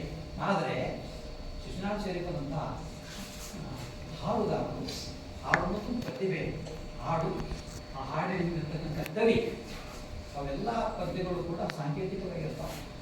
ಗುಡಿಯ ನೋಡಿದ್ರು ನೋಡ್ರಿ. ಇನ್ನೊಂದು ನಾನು ಅವಾಗ ಹೇಳಬೇಕಾಗಿತ್ತು, ಹುಬ್ಬಳ್ಳಿ ಒಳಗೆ ಬರ್ತಾವೆ, ಹುಬ್ಬಳ್ಳಿ ಬರ್ತಾರೆ. ಶಿಶುನಾಳ ಶರೀಫರದು ಹವ್ಯಾಸ ಏನು ಅಂತಂದ್ರೆ, ಅವರೊಂದು ಕ್ರಮ ಇತ್ತು, ಕೆಲಸ ಕೆಲಸ ಮಾಡ್ತಿದ್ರು. ಮಾಡಿ ಸುತ್ತಮುತ್ತಿರ್ತಕ್ಕಂಥ ಅನೇಕ ತತ್ವಪದಕಾರರು, ಅವ್ರ ಕಾಲ ಅಂದ್ರೆ ತತ್ವಪದಕಾರರ ಒಂದು ಭಾಳ ಒಂದು ಹೇಳೋದು. ಆ ತತ್ವಪದಕಾರನ ಭೇಟಿ ಆಗ್ತದೆ, ಮಾತಾಡ್ತಿದ್ರು. ಸಂಚಾರಿಗಳು ಸಂಜೆ ಮುಂದೆ ಎಲ್ಲೋ ಕೂತ್ಕೊಂಡು ಎಲ್ಲೋ ಒಂದು ಕಡೆ ಹರಟೆ ಮಾಡಿದ್ರು. ಹರಟೆ ಅಂತಂದ್ರೆ ಒಳ್ಳೆ ಹರಟೆ ಅಲ್ಲ, ಅದು ಜಿಜ್ಞಾಸೆ. ನೀ ಹೆಂಗೆ ಅರ್ಥ ಮಾಡ್ಕೊಂಡಿದ್ದನ್ನ ಶಂಕರಾಚಾರ್ಯ ಹಂಗೆ ಹೇಳಿದ್ರು, ಭಗವದ್ಗೀತೆಗಳು ಹಿಂಗಿದೆ ಅಂತ ಹೇಳ್ತಾರ, ಪ್ರಭುಲಿಂಗ ಹೇಳೋದು ಹಂಗೆ ಹೇಳ್ತಾರ, ಅಲ್ಲಂಪ್ರೂ ಹಂಗಿಲ್ಲ ಅಂತ ಹೇಳ್ತಾರೆ. ಯಾವುದನ್ನು ಕಡೆ ಯಾವುದನ್ನು ಒಪ್ಪಿಕೋಬೇಕು, ಒಪ್ಪಿಕೋಬಾರ್ದು, ಈ ಚರ್ಚೆಗಳನ್ನು ನಾವು ಮಾಡ್ತೀವಿ. ಮಾಡೋ ಮುಂದೆ ಸ್ವಾಭಾವಿಕವಾಗಿ ನಮ್ಗೆ ಗೊತ್ತಿಲ್ಲ. ಅವರು ಗಾಂಜಾ ಸೇರಿದ್ರು, ಮಾದಕತೆಯ ಸಂಪಾದನೆ, ಗಾಂಜಾ, ಅಫೀಮ್ ತಗೋತಿದ್ರು. ಕೆಲವು ಸಲ ಆ ಸಿನಿಮಾದಾಗ ನೋಡಿದಂಗೆ ಅವರು ಮದ್ಯಪಾನ ಮಾಡ್ತಾರೆ, ಹೆಂಡ ಅವ್ರ ಗುರುಗಳನ್ನೇ ಕುಡಿತಿದ್ರು. ಯಾರು ಒಂದು ಭಟ್ರೆ ಕುಡಿತಿದ್ರು. ಅದಕ್ಕೂ ಶಂಕರ ಅಂತ ಹೆಸರಿಟ್ಟಿದ್ರು. ಶಂಕರ ಪಾರ್ವತಿ, ಶಂಕರಿ ಪಾರ್ವತಿ ದೇವತೆ ಅಂತ. ಆರಾಧ್ಯ ದೇವತೆಗಳು, ಆರಾಧ್ಯ ದೇವತೆಯೇ ಈ ರೂಪದಲ್ಲಿ ಬಂದು ನಮ್ಮ ಒಳಗೆ ಹೊಕ್ಕು, ಒಳಗೆ ಅಡಗಿದಂತ ಸುಪ್ತವಾಗಿರುವಂತ ಅವ್ಯಕ್ತವಾಗಿರುವಂತ ನನ್ನ ಮಾತುಗಳನ್ನು ಹೊರಗೆ ಹಾಕ್ತಾ ಇದೆ. ಇದು ಅವರು ಹಂಗಂತೇಳಿ ನಾವು ಶರೀರ ತಿಳ್ಕೊಳ್ತಾರೆ. ನಾವ್ಯಾಕೆ ಬಾರಿಗೆ ಹೋಗ್ಬಾರ್ದು ನಾವು ಅಂದ್ರೆ ನಮ್ಮ ಇದೇನಿದೆ ಅಂತಂದ್ರೆ, ನೀತಿ ಬರೆಯೋದು ನೀತಿ ಬರೀತಿ ಓದ್ತಿಲ್ಲ. ಮಾದಕ ಪೇಯ ಅಲ್ಲ, ಇದು ಮಾದಕ ಪೇಯ ಯಾಕಂತಂದ್ರೆ ಕಾನ್ಸಂಟ್ರೇಷನ್, ಏಕಾಗ್ರತೆ ಬರಬೇಕು. ಒಂದು ಕಡೆ ಮನಸ್ಸು ನಿಂದಿರ್ಬೇಕು, ಒಂದು ಕಡೆ ನಾವು ಕೂಡ್ಬೇಕು, ಮಾತಾಡ್ಬೇಕು, ಮತ್ತು ಭಾವನೆಗಳು ನಿಯಂತ್ರಣದಿಂದ ಹೊರಗೆ ಬರಬೇಕು, ಸಂಕೋಚದಿಂದ ಬರಬೇಕು. ಈ ಕಾರಣಕ್ಕೆ ಅವ್ರು ತಗೊಂಡಿರ್ಬೋದು. ಅದನ್ನು ಹೇಳಿ ನಾವು ಇವತ್ತು ಡ್ರಿಂಕ್ಸ್ ಅಲ್ಲ, ಇದನ್ನು ನಾವು ನಿಷೇಧ ಮಾಡಿದ್ದೀವಿ, ಇದು ವಿರುದ್ಧ ಅನೈತಿಕ ಇತ್ಯಾದಿ ಇತ್ಯಾದಿ ಆ ವಿಚಾರಗಳನ್ನು ವಿಪರೀತಕ್ಕೆ ಹೋಗದೇನೆ ಆ ಮಿತಿಯೊಳಗೆ ನಾವು ಸಾಂದರ್ಭಿಕ ಮಿತಿಗಳನ್ನು ತಗೋಬೇಕು ಅಂತ. ಎರಡನೇದು ಅವರು ಸಿದ್ಧಾರೂಢ ಮಠದ ಬರ್ತಿದ್ರು, ಸಿದ್ಧಾರೂಢ ಸ್ವಾಮಿಗಳಿದ್ದಲ್ಲ, ಹುಬ್ಬಳ್ಳಿ ಸಿದ್ಧಾರೂಢ ಸ್ವಾಮಿಗಳು, ಅವರು ಅದ್ವೈತ ಚಿಂತಕರು, ಅದ್ವೈತವನ್ನು ತಗೊಂಡವರು ಇಡೀ ಜೀವನದಲ್ಲಿ ಅದನ್ನೇ ಮಾಡಿ ಸಾಧಕರು. ಆ ಸಾಧಕರ ಜೊತೆಗೆ ಭೇಟಿಗಟ್ಟು ಬಹುಶಃ ಶರೀಫ್ ತನ್ನ ಕಾಲದಲ್ಲಿ 19ನೇ ಶತಮಾನದ ಕಾಲದಲ್ಲಿ ಎಲ್ಲ ಪರಿಸರದ ಎಲ್ಲ ಬುದ್ಧಿವಂತರ ಜೊತೆಗೆ, ಚಿಂತಕರ ಜೊತೆಗೆ, ತತ್ವಜ್ಞಾನಿಗಳ ಜೊತೆಗೆ, ಹಾಡುಗಳ ಜೊತೆಗೆ ಸಂಪರ್ಕಿಸ್ತಾರೆ. ಅವ್ರು ಗೆಲ್ತಾನೆ ಅದು ಜೀವನ. ಅಲ್ಲಿ ಬಂದಾಗ 1870 ಅವ್ರು ತಿಳ್ಕೊಳ್ಳೋಕ್ಕಿಂತ ಒಂದು 8 ವರ್ಷ ಮಾಡೋದು. ಅಲ್ಲೊಂದು ಭಾರತದಲ್ಲಿ ಅನ್ಸುವ ಅದು ಇಂಗ್ಲೆಂಡ್ ಬಂದಂತಹ ಒಂದು ಮಷಿನ್, ಹತ್ತಿಯನ್ನು ಅರಳಿ ಮಾಡಿ, ಅರಳಿಯಿಂದ ಹಂಜಿ ಮಾಡಿ, ಹಂಜಿಯಿಂದ ನೂಲು ತೆಗಿತಕ್ಕಂಥದ್ದು, ನೂಲು ತೆಗೆದು ಬಟ್ಟೆ ಮಾಡ್ತಾರೆ. ಇದು ಒಂದು ಟೆಕ್ಸ್ಟೈಲ್ ಮಿಲ್. ಅದು ಉತ್ತರ ಕರ್ನಾಟಕದ ಮಂಟಪದಲ್ಲಿ ಅದು ಇಂಗ್ಲೆಂಡಿಂದ ಬಂದಿತ್ತು. ಆ ಮಿಲ್ಲಿನ ಹೊರಗೆ ಒಂದು ಉದ್ದು ಕೊಳವೆ ಕಾಣ್ತದೆ ನೋಡಿ. ಆ ಕೊಳವೆ ಈಗ 2-3 ವರ್ಷ ತನಕ ನಿಂತಿದೆ. ಕೋವಿಡ್ ರೋಗ ಅಂತ ಹೇಳಿಬಿಟ್ಟು ಅವನು ಸ್ವಾಗತ. ನನಗೆ ಅದನ್ನು ನೋಡಿದಾಗೆಲ್ಲ ಶರೀರ ನೆನಪು. ಆ ಕೊಳವಿ ನೋಡಿ ಇದೇನಪ್ಪ ವಿಚಿತ್ರ ಅಂತಂದ್ರು. ಸುಮಾರು 300 ಫೂಟ್ ಎತ್ತರದ್ದು ಇಡೀ ಬಳಿ ಕಾಣಿಸ್ತಕ್ಕಂಥ ಅದು ಹೊಯ್ಯ ಕೊಳವಿ. ಒಳಗೇನು ಬೆಂಕಿ ಇರ್ತದಲ್ಲ, ಬೆಂಕಿ ಹೊಯ್ಯಾಗಿ ಹೋಗ್ಬೇಕು. ಆ ಹೊಯ್ಯ ಕೊಳವಿ ನೋಡಿ ಇದೇನು ಅಂತ ಕೇಳಿದ್ರು, ಪರಿಚಯ ಮಾಡಿದ್ರು. ನೋಡ್ರಿ ಎಷ್ಟು ವಿಚಿತ್ರ ಅದ್ಭುತವಾಗಿದ್ದು, ಜಗತ್ತಿನಾಗ ಎಂದೂ ಆಗಿಲ್ಲ. ನಾವೆಲ್ಲ ಹಚ್ಚಿದ್ದಕ್ಕೂ ಹಂಜಿ ಮಾಡಿ, ಕೂರು ಮಾಡಿ, ಮಗ್ಗ ಮಾಡಿ, ಮನೆ ಒಳಗೆ ಬೇಕಾದ ನೇಯ್ತಿದ್ವಲ್ಲ, ನೀವು ಬಟ್ಟೆ ನಮ್ಮ ಮನೆಯಾಗಿ ಒಬ್ಬೊಬ್ರು ತೊಗೊಂಡು ಇದು ಹಂಗಲ್ರಿ. ಇದು ದೊಡ್ಡ ಮಿಷನ್ ಅದ ರೀ. ಆ ಮಿಷನ್ ಒಳಗೆ ಎಷ್ಟು ಮಜಾ ಆಗ್ತದೆ. ಇವತ್ತು ಬೆಳಿಗ್ಗೆ ನೀವು ಹತ್ತಿ ಹಾಕಿಬಿಟ್ರೆ ಮಧ್ಯಾಹ್ನದಾಗ ಅರಳಿ ಆಗ್ತದೆ, ಅರಳಿ ಆಗಿ ಸಂಜೆ ಮುಂದೆ ನೂಲು ಆಗ್ತದೆ, ರಾತ್ರಿ ಹೊತ್ತು ದುಡ್ಡು ಮಗ್ಗ ಆಗಿರ್ತದೆ, ಬಟ್ಟೆ ಆಗಿರ್ತದೆ. ಒಂದೇ ದಿವಸವಾಗಿ ಬಟ್ಟೆ ತೊಗೊಳ್ತೀವಿ ನಾವು. ಅನುಕೂಲ ಭಾಳ ಆಗ್ತೀವಿ. ಯಾಕೆ ಮೊಬೈಲ್ ಓದ್ಕೊಳ್ಳೋದು ಹಾಗೆ ಆ ಮೊಬೈಲ್ಗೆ ಇರ್ತಕ್ಕಂಥ 2-3 ನಾವು ನೋಡಬೇಕು. ಮಾಡ್ತಕ್ಕಂಥ ಕೆಟ್ಟ ಪರಿಣಾಮಗಳು, ದುಷ್ಟ ಪರಿಣಾಮಗಳು ನಮ್ಮ ಮನುಷ್ಯರಿಗೆ. ಇದನ್ನು ನೋಡಿ ಅವರು ಮಾಡಿದಂಥ ಪದ್ಯ ಏನಂದ್ರೆ, ಗಿರಣಿ ನೋಡಮ್ಮ, ಗಿರಣಿ ವಿಸ್ತಾರ ನೋಡಮ್ಮ ಅನ್ನೋ ಪದ್ಯ ಕರೀತಾರೆ. ಇದು ಕೂಡ ಕ್ಲಾಸಿಕ್ ನಮ್ಮ ಆಧುನಿಕ ಕನ್ನಡದ ಕಾವ್ಯ ಸಾಹಿತ್ಯ, ಹೊಸಗನ್ನಡದ ಸಾಹಿತ್ಯ.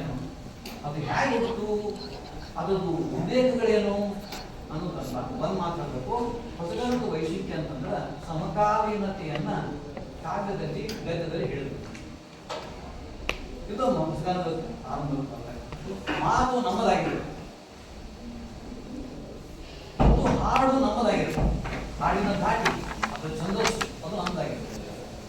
ಹಾಡಿನ ರೂಪಕಗಳು ನಮ್ಮದಾಗಿದೆ, ನಮ್ಮ ಭಾಷೆಯದಾಗಿದೆ. ನಾವು ಕೇಳಿದ್ರೆ ಅರ್ಥ ಆಗ್ಬೇಕು ಪರಿಣಾಮ. ಈ ಒಂದು ರೀತಿಯೊಳಗೆ ನಮ್ಮ ಶರೀಫರು ಕಾವ್ಯವನ್ನು ಕಟ್ತಾರೆ, ಹೇಳ್ತಾರೆ. ಗಿರಣಿ ವಿಸ್ತಾರ ನೋಡೋ ಮತ್ತು ರೀತಿ ಹೇಗದಂತಂದ್ರೆ, ಅವು ನೋಡ್ತಾರೆ ಒಳಗೆ ನೋಡಿ, ಆ ಯಂತ್ರವನ್ನು ನೋಡ್ತಾರೆ, ಯಂತ್ರದ ಭಾಗಗಳನ್ನು ನೋಡ್ತಾರೆ, ಅದು ಮಾಡ್ತಕ್ಕಂಥ ಕೆಲಸಗಳನ್ನು ನೋಡ್ತಾರೆ. ಆ ಯಂತ್ರ ಅದು ಮಾಡುವ ಕೆಲಸ, ಪ್ರಕ್ರಿಯೆ, ಪ್ರಶಸ್ಸು ಇದೇನು ಹೊಸದ ಅಂದ್ಬಿಡ್ತಾರೆ. ಇದು ಯಂತ್ರ ಭೌತಿಕ ಕಾಣ್ತದೆ, ಇರೋ ಬುದ್ಧಿ ಅದ. ಯಾಕಂದ್ರೆ ಎಂಜಿನಿಯರ್ ಎಲ್ಲ ಅದನ್ನ ಮಾಡಿದ್ದಾರೆ. ಆದ್ರೆ ಇದಕ್ಕಿಂತ ಹೆಚ್ಚಿನ ಯಂತ್ರ ಒಳಗನದು ತಮ್ಮ ಅಂತ.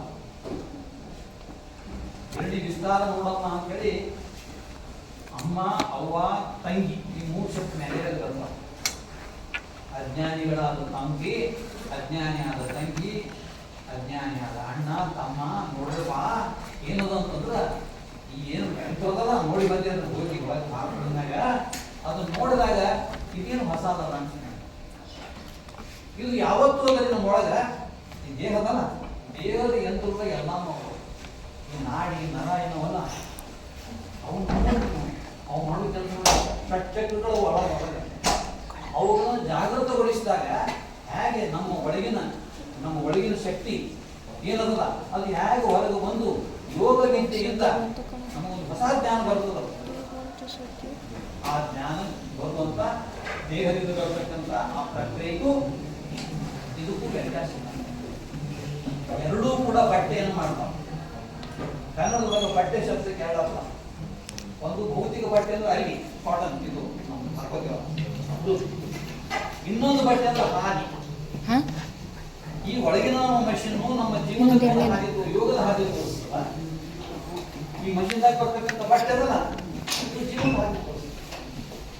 ಸುಲಭದಲ್ಲಿ ನಮ್ಗೆ ಬಟ್ಟೆ ಸಿಕ್ಬಿಡ್ತದ, ಮುಟ್ಕೋತೀವಿ, ಮೈ ಮುಚ್ಕೋತೀವಿ. ಒಂದು ರೀತಿಯಿಂದ ಆ ಬಟ್ಟೆಯಿಂದ ನಮ್ಗೆ ಶ್ರೀಮಂತಿಕೆ ಬಂದಿದೆ. ಬಡವರಿಗೆ ಮೈದೂರು ಬಟ್ಟೆನೇ ಕಾಣ್ತಾರೆ. ಇವತ್ತು ಆ ಬಟ್ಟೆ ಮಷಿನ್ ಬಂದಿದ್ರಿಂದ ಎಲ್ಲರೂ ಕೂಡ ಬಟ್ಟೆ ಕೊಡಬಹುದು. ಅಂದ್ರೆ ಬೆಂಕಿಯ ವಿಡಂಬನೆ ಎರಡು ಕೂಡ ವಿಡಂಬನೆ ಹೇಗಂತಂದ್ರೆ ಬರೀ ಅದೇ ಖರೆ ಅಂತೇಳಿ ಅದ್ರ ಬೆನ್ನ ಹಚ್ಚಿ ಹೋಗ್ಬಾರ್ದು. ನಮ್ಮ ಮನುಷ್ಯನು ಅದ್ರೊಳಗೆ ನಮ್ಮ ದೇಹನೇ ಒಂದು ಗುಡಿಯನ್ನು ಬಿಡಿರೋಣ ಅಂತ ಒಂದೊಂದು ಹೇಳ್ತಾರೆ, ಗುಡಿ ಅಂತ ಹೇಳ್ತಾರೆ ದೇಹಕ್ಕೆ. ಇನ್ನೊಂದು ಕಡೆ ಗುಡಿ ಒಳಗನೆ ಯೋಗದ ವಿದ್ಯೆ, ತಿಳುವಳಿಕೆ, ಯೋಗದ ಕ್ರಿಯೆ ಮಾಡುವಂತ ಎಲ್ಲ ವ್ಯವಸ್ಥೆ ಇದೆ. ಮಷಿನ್ ಒಳಗ ಮಿಲ್ಲಿನೊಳಗ ಬೆಂಕಿ ನೋಡಿ, ಆ ಬೆಂಕಿಯನ್ನು ನಮ್ಮಲ್ಲಿ ಬೆಂಕಿ ಅಗ್ನಿ ಇದೆ. ಒಂದಕ್ಕೊಂದೊಂದು ಯೋಗ ಅಂದ್ರೆ ಒಂದಕ್ಕೊಂದು ಕೂಡಿ ಏನಾಗ್ತಾವ ಅಂತಂದ್ರೆ ಯೋಗ ವಿದ್ಯೆಯನ್ನು ನಮಗೆ ಜ್ಞಾನ ಬರ್ತದೆ, ಮನುಷ್ಯತ್ವ ಬರ್ತದೆ. ಅದು ಬಟ್ಟೆ ಪಡಿಬೇಕು, ಅದು ಹೊರಗಿನ ಬಟ್ಟೆ, ದೇಹಕ್ಕೆ ಹೊರಗಿಂದು, ಇದು ಒಳಗಿಂದು, ಎರಡನ್ನೂ ಕೂಡಿಸಿಕೊಂಡಾಗ ಆಧುನಿಕ ಇದು ಬಹಳ ರೂಪಕವಾಗಿ, ಅರ್ಥಪೂರ್ಣವಾಗಿ, ಮಾರ್ಮಿಕವಾಗಿ ಮತ್ತು ಅಷ್ಟೇ ನಿಜವಾಗಿ ಅವರೆಲ್ಲ ಪದಗಳು ಕರ್ನಾಟಕದ ಜನತೆ ತುಮಕೂರು ಯೂನಿವರ್ಸಿಟಿ ಪ್ರಶ್ನೆ ಮಾಡ್ತಾರೆ. ಮನೆಯಲ್ಲ ತುಮಕೂರಿಗೆ ಮತ್ತು ಸಂಬಂಧ ಏನು ಸಂಬಂಧ ಹೇಳಿದ್ರೆ ಹೇಳಿ, ನಾವು ಧಾರವಾಡ ಜಿಲ್ಲೆ, ಧಾರವಾಡ ಜೊತೆಗೆ ಹೇಳಿದ್ರು ಅಂತ ಹೇಳಿ. ನಾನು ಧಾರವಾಡ ಜಿಲ್ಲೆಯೊಳಗ ಶಿಶುನಾಳ ಶೈಲಿ ಬಗ್ಗೆ ಏನಿದೆ ಹೇಳಿ. ಅಲ್ಲಿ ಶಿಶುನಾಳ ಪೂರ್ವದ ಒಂದು ಸಮಾಧಿ ಅದ, ಅಲ್ಲೊಂದು ಸಮಿತಿನೂ ಅದ. ಆ ಸಮಿತಿಯಿಂದ ನಾವು ಕೂಡ ಪ್ರಕಟ ಮಾಡಿದ್ದೀವಿ, ಅಲ್ಲಿ ನಡೀತದೆ. ಅದು ಬಿಟ್ಟು ಬೇರೆ ಕಡೆ ಏನಿಲ್ಲ. ಕರ್ನಾಟಕ ವಿಶ್ವವಿದ್ಯಾಲಯದಾಗ ಆಗಬೇಕಾಗಿತ್ತು, ಆಗಲಿ. ಯಾಕಂದ್ರೆ ನಾನು ಕಾರಣ ಹೇಳಿ ಹೋಗುದು. ಇದು ಎಲ್ಲೇನು ಅಂದ್ರೆ ನಮ್ಮ ಮನಸ್ಸು ಎಲ್ಲಿರ್ತದೆ, ಕನ್ನಡಿಗರು ಎಲ್ಲೆಲ್ಲಿ ಇರ್ತಾರೆ ಜೀವಂತ, ಅಲ್ಲೆಲ್ಲಿ ಶರೀಫ್ ಇರ್ತಾನೆ. ಶರೀಫ್ ಯಾವುದೇ ಊರಿಗೆ ಸಂಬಂಧಪಟ್ಟಂಥ ಮನುಷ್ಯ ಅಲ್ಲ, ಸ್ಥಳೀಯ ಅಲ್ಲ. ಆದ್ರೆ ಆ ಕಾಲಕ್ಕೆ ನಾವು ಸ್ಥಳೀಯನೇ. ಅದೇ ಕಮ್ಯುನಿಕೇಶನ್ ಇರಲಿಲ್ಲ, ಅನುಕೂಲತೆ ಇರಲಿಲ್ಲ, ವಾಹನಗಳಿರಲಿಲ್ಲ. ನನಗನ್ಸೋ ಮಟ್ಟಿಗೆ ಅದು ಅಡ್ಡಾಡ್ತದೆ ಅಂತ ಹೇಳ್ತಲ್ಲ, ಎಲ್ಲ ಕಾಲಡಿಯಿಂದ ಅಡ್ಡಾಡ್ತಾವ. ಉದ್ದೇಶ ಏನಂತಂದ್ರೆ ಹೋಗ್ತಾ ಹೋಗ್ತಾ ಅನೇಕ ಮಂದಿ ಭೇಟಿ ಆಗ್ತಿದ್ದಾವ.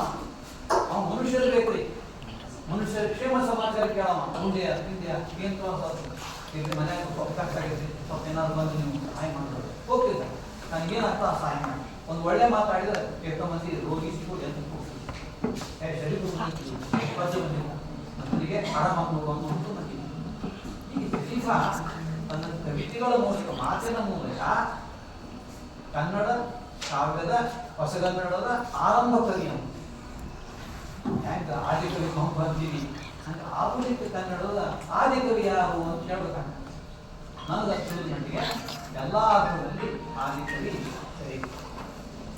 ಜನರ ಮಾತಿನಲ್ಲಿ ತನ್ನ ಕಾವ್ಯವನ್ನು ಕಟ್ಟಿ ಹಾಡಿ ಅವರ ಮನಸ್ಸಿಗೆ ಸಂತೋಷ ಕೊಟ್ಟವ, ತಿಳುವಳಿಕೆ ಕೊಟ್ಟವ, ಸಾಯುವವರನ್ನು ಬದುಕಿಸಿದವ, ಇಡೀ ಸಮಾಜ ಜಾಗೃತಿ ಅಂತ ತೋರಿಸ್ಕೊಟ್ಟ. ಅವನೆಂದೂ ಬ್ರಿಟಿಷರಿಗೆ ಶರಣ ಹೋಗಲಿಲ್ಲ. ಅವನ ಕಡೆ ಬರೀತಾನ, ಸಾರಿಯೇ ನೋಡಿರಣ್ಣ ಅಂತ ಮುಂದೆ ಹ್ಯಾಂಗ ಗಿಲ್ಲು ಕಂಡುಕೊಳ್ಳೋದು ಬರೀತಾನಲ್ಲ. ಎಲ್ಲ ಆಧುನಿಕ ಅಂತ ನಾವು ತಿಳ್ಕೊಂಡಿದ್ದೀವಿ. ಬ್ರಿಟಿಷರು ಬಂದಾವ ಬರಲಿ. ವಿಕ್ಟೋರಿಯಾ ರಾಣಿ ಕಳಿಸಿದಂತ ಹೇಳ್ತಾರೆ, ಮೊದಲೇ ಮಾತಾವ. ವಿಕ್ಟೋರಿಯಾ ರಾಣಿ ಕಳಿಸಿದಂಥ ಮಷಿನ್ ಯಾವುದು? Machine textile mill. ಮಾತ್ರ ಮಾಡ್ಯಾರ ರಾಣಿಯವ್ರು ಮತ್ತು ಒಳ್ಳೆ ನಮ್ಮ ಒಳ್ಳೇದು ಮಾಡ್ಯಾರ. ಒಪ್ಕೋತೀವಿ, ವ್ಯವಸ್ಥೆ ಮಾಡಂಗಿಲ್ಲ. ಅದನ್ನು ಒಪ್ಪಿಕೊಂಡು ನಾನು ನನ್ನನ್ನು ಬಿಡಂಗಿಲ್ಲ. ಬಟ್ಟೆ ಸಿಗೋದು ಸಿಗಿತ್ತಿಲ್ಲ, ನಾನು ಇರ್ತಿಲ್ಲ.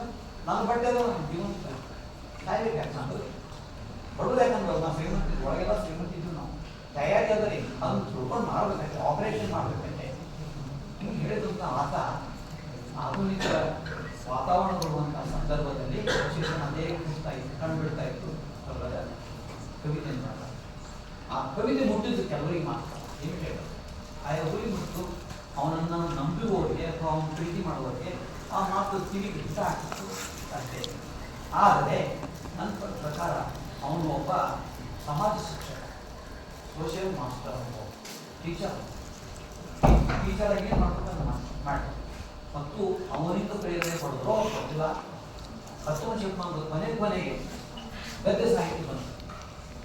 ಬೆಳಗನ ಅವರು ಕಾದಂಬರಿಕ, ಅವರು ಶಿಕ್ಷಕರೇ, ಕಾದಂಬರಿಕರು. ಕಥೆಗಳನ್ನು ಹೀಗೆ ಈ ಶಿಷ್ಟ ಸಾಹಿತ್ಯ ಅಂತ ಎದಕ್ಕಂತೀವಲ್ಲ, ಪುಸ್ತಕೀಯ ಸಾಹಿತ್ಯ ಅಂತೀನಿ ಇದನ್ನ, ಪ್ರಿಂಟ್ ಮಾಡಿ ಬರುವಂಥ ಸಾಹಿತ್ಯ. ಆದರೆ ಶರೀಫ ಪ್ರಿಂಟ್ ಮಾಡಿ ಇರಲಿಲ್ಲ, ಅನುಕೂಲತೆ ಇರಲಿಲ್ಲ, ಅಥವಾ ಮಾಡುವಂಥ ಜನ ಇರಲಿಲ್ಲ. ಅದರಿಂದ ಅವೆಲ್ಲ ಬಾಯಿಯೊಳಗಿತ್ತು. ಓರಲ್ ಲಿಟ್ರೇಚರ್, ಓರಲ್ ಲಿಟ್ರೇಚರ್ನಿಂದನೇ ರೈಟಿಂಗ್ ಲಿಟ್ರೇಚರ್ ಇದು ಪಡಿತಾರೆ. ಆ ವೇದನೆಯನ್ನು ಪಡೆದು ಹೊಸಗನ್ನಡ ಸಾಹಿತ್ಯ ಮುಂದೆ ಬಂತು. ಇದೆಲ್ಲ ಬರಬೇಕಾದ ನಮ್ಮ ತಿಳುವಳಿಕೆ 1920 20ರ ನಂತರ ಧಾರವಾಡ ಜಿಲ್ಲೆ ಅಂದರೆ ಉತ್ತರ ಕರ್ನಾಟಕ, ಇಲ್ಲಿ ಆ ಶಿಕ್ಷಣ, ಪ್ರಿಂಟಿಂಗ್ ಪ್ರೆಸ್ಸು ಮತ್ತು ಬರೆಯುವವರು ಅವರ ಉತ್ಸಾಹ, ಮುಖ್ಯವಾಗಿ ಉತ್ಸಾಹ ಬಹಳ ಮಹತ್ವ ಮಾಡ್ತಿದ್ವಿ.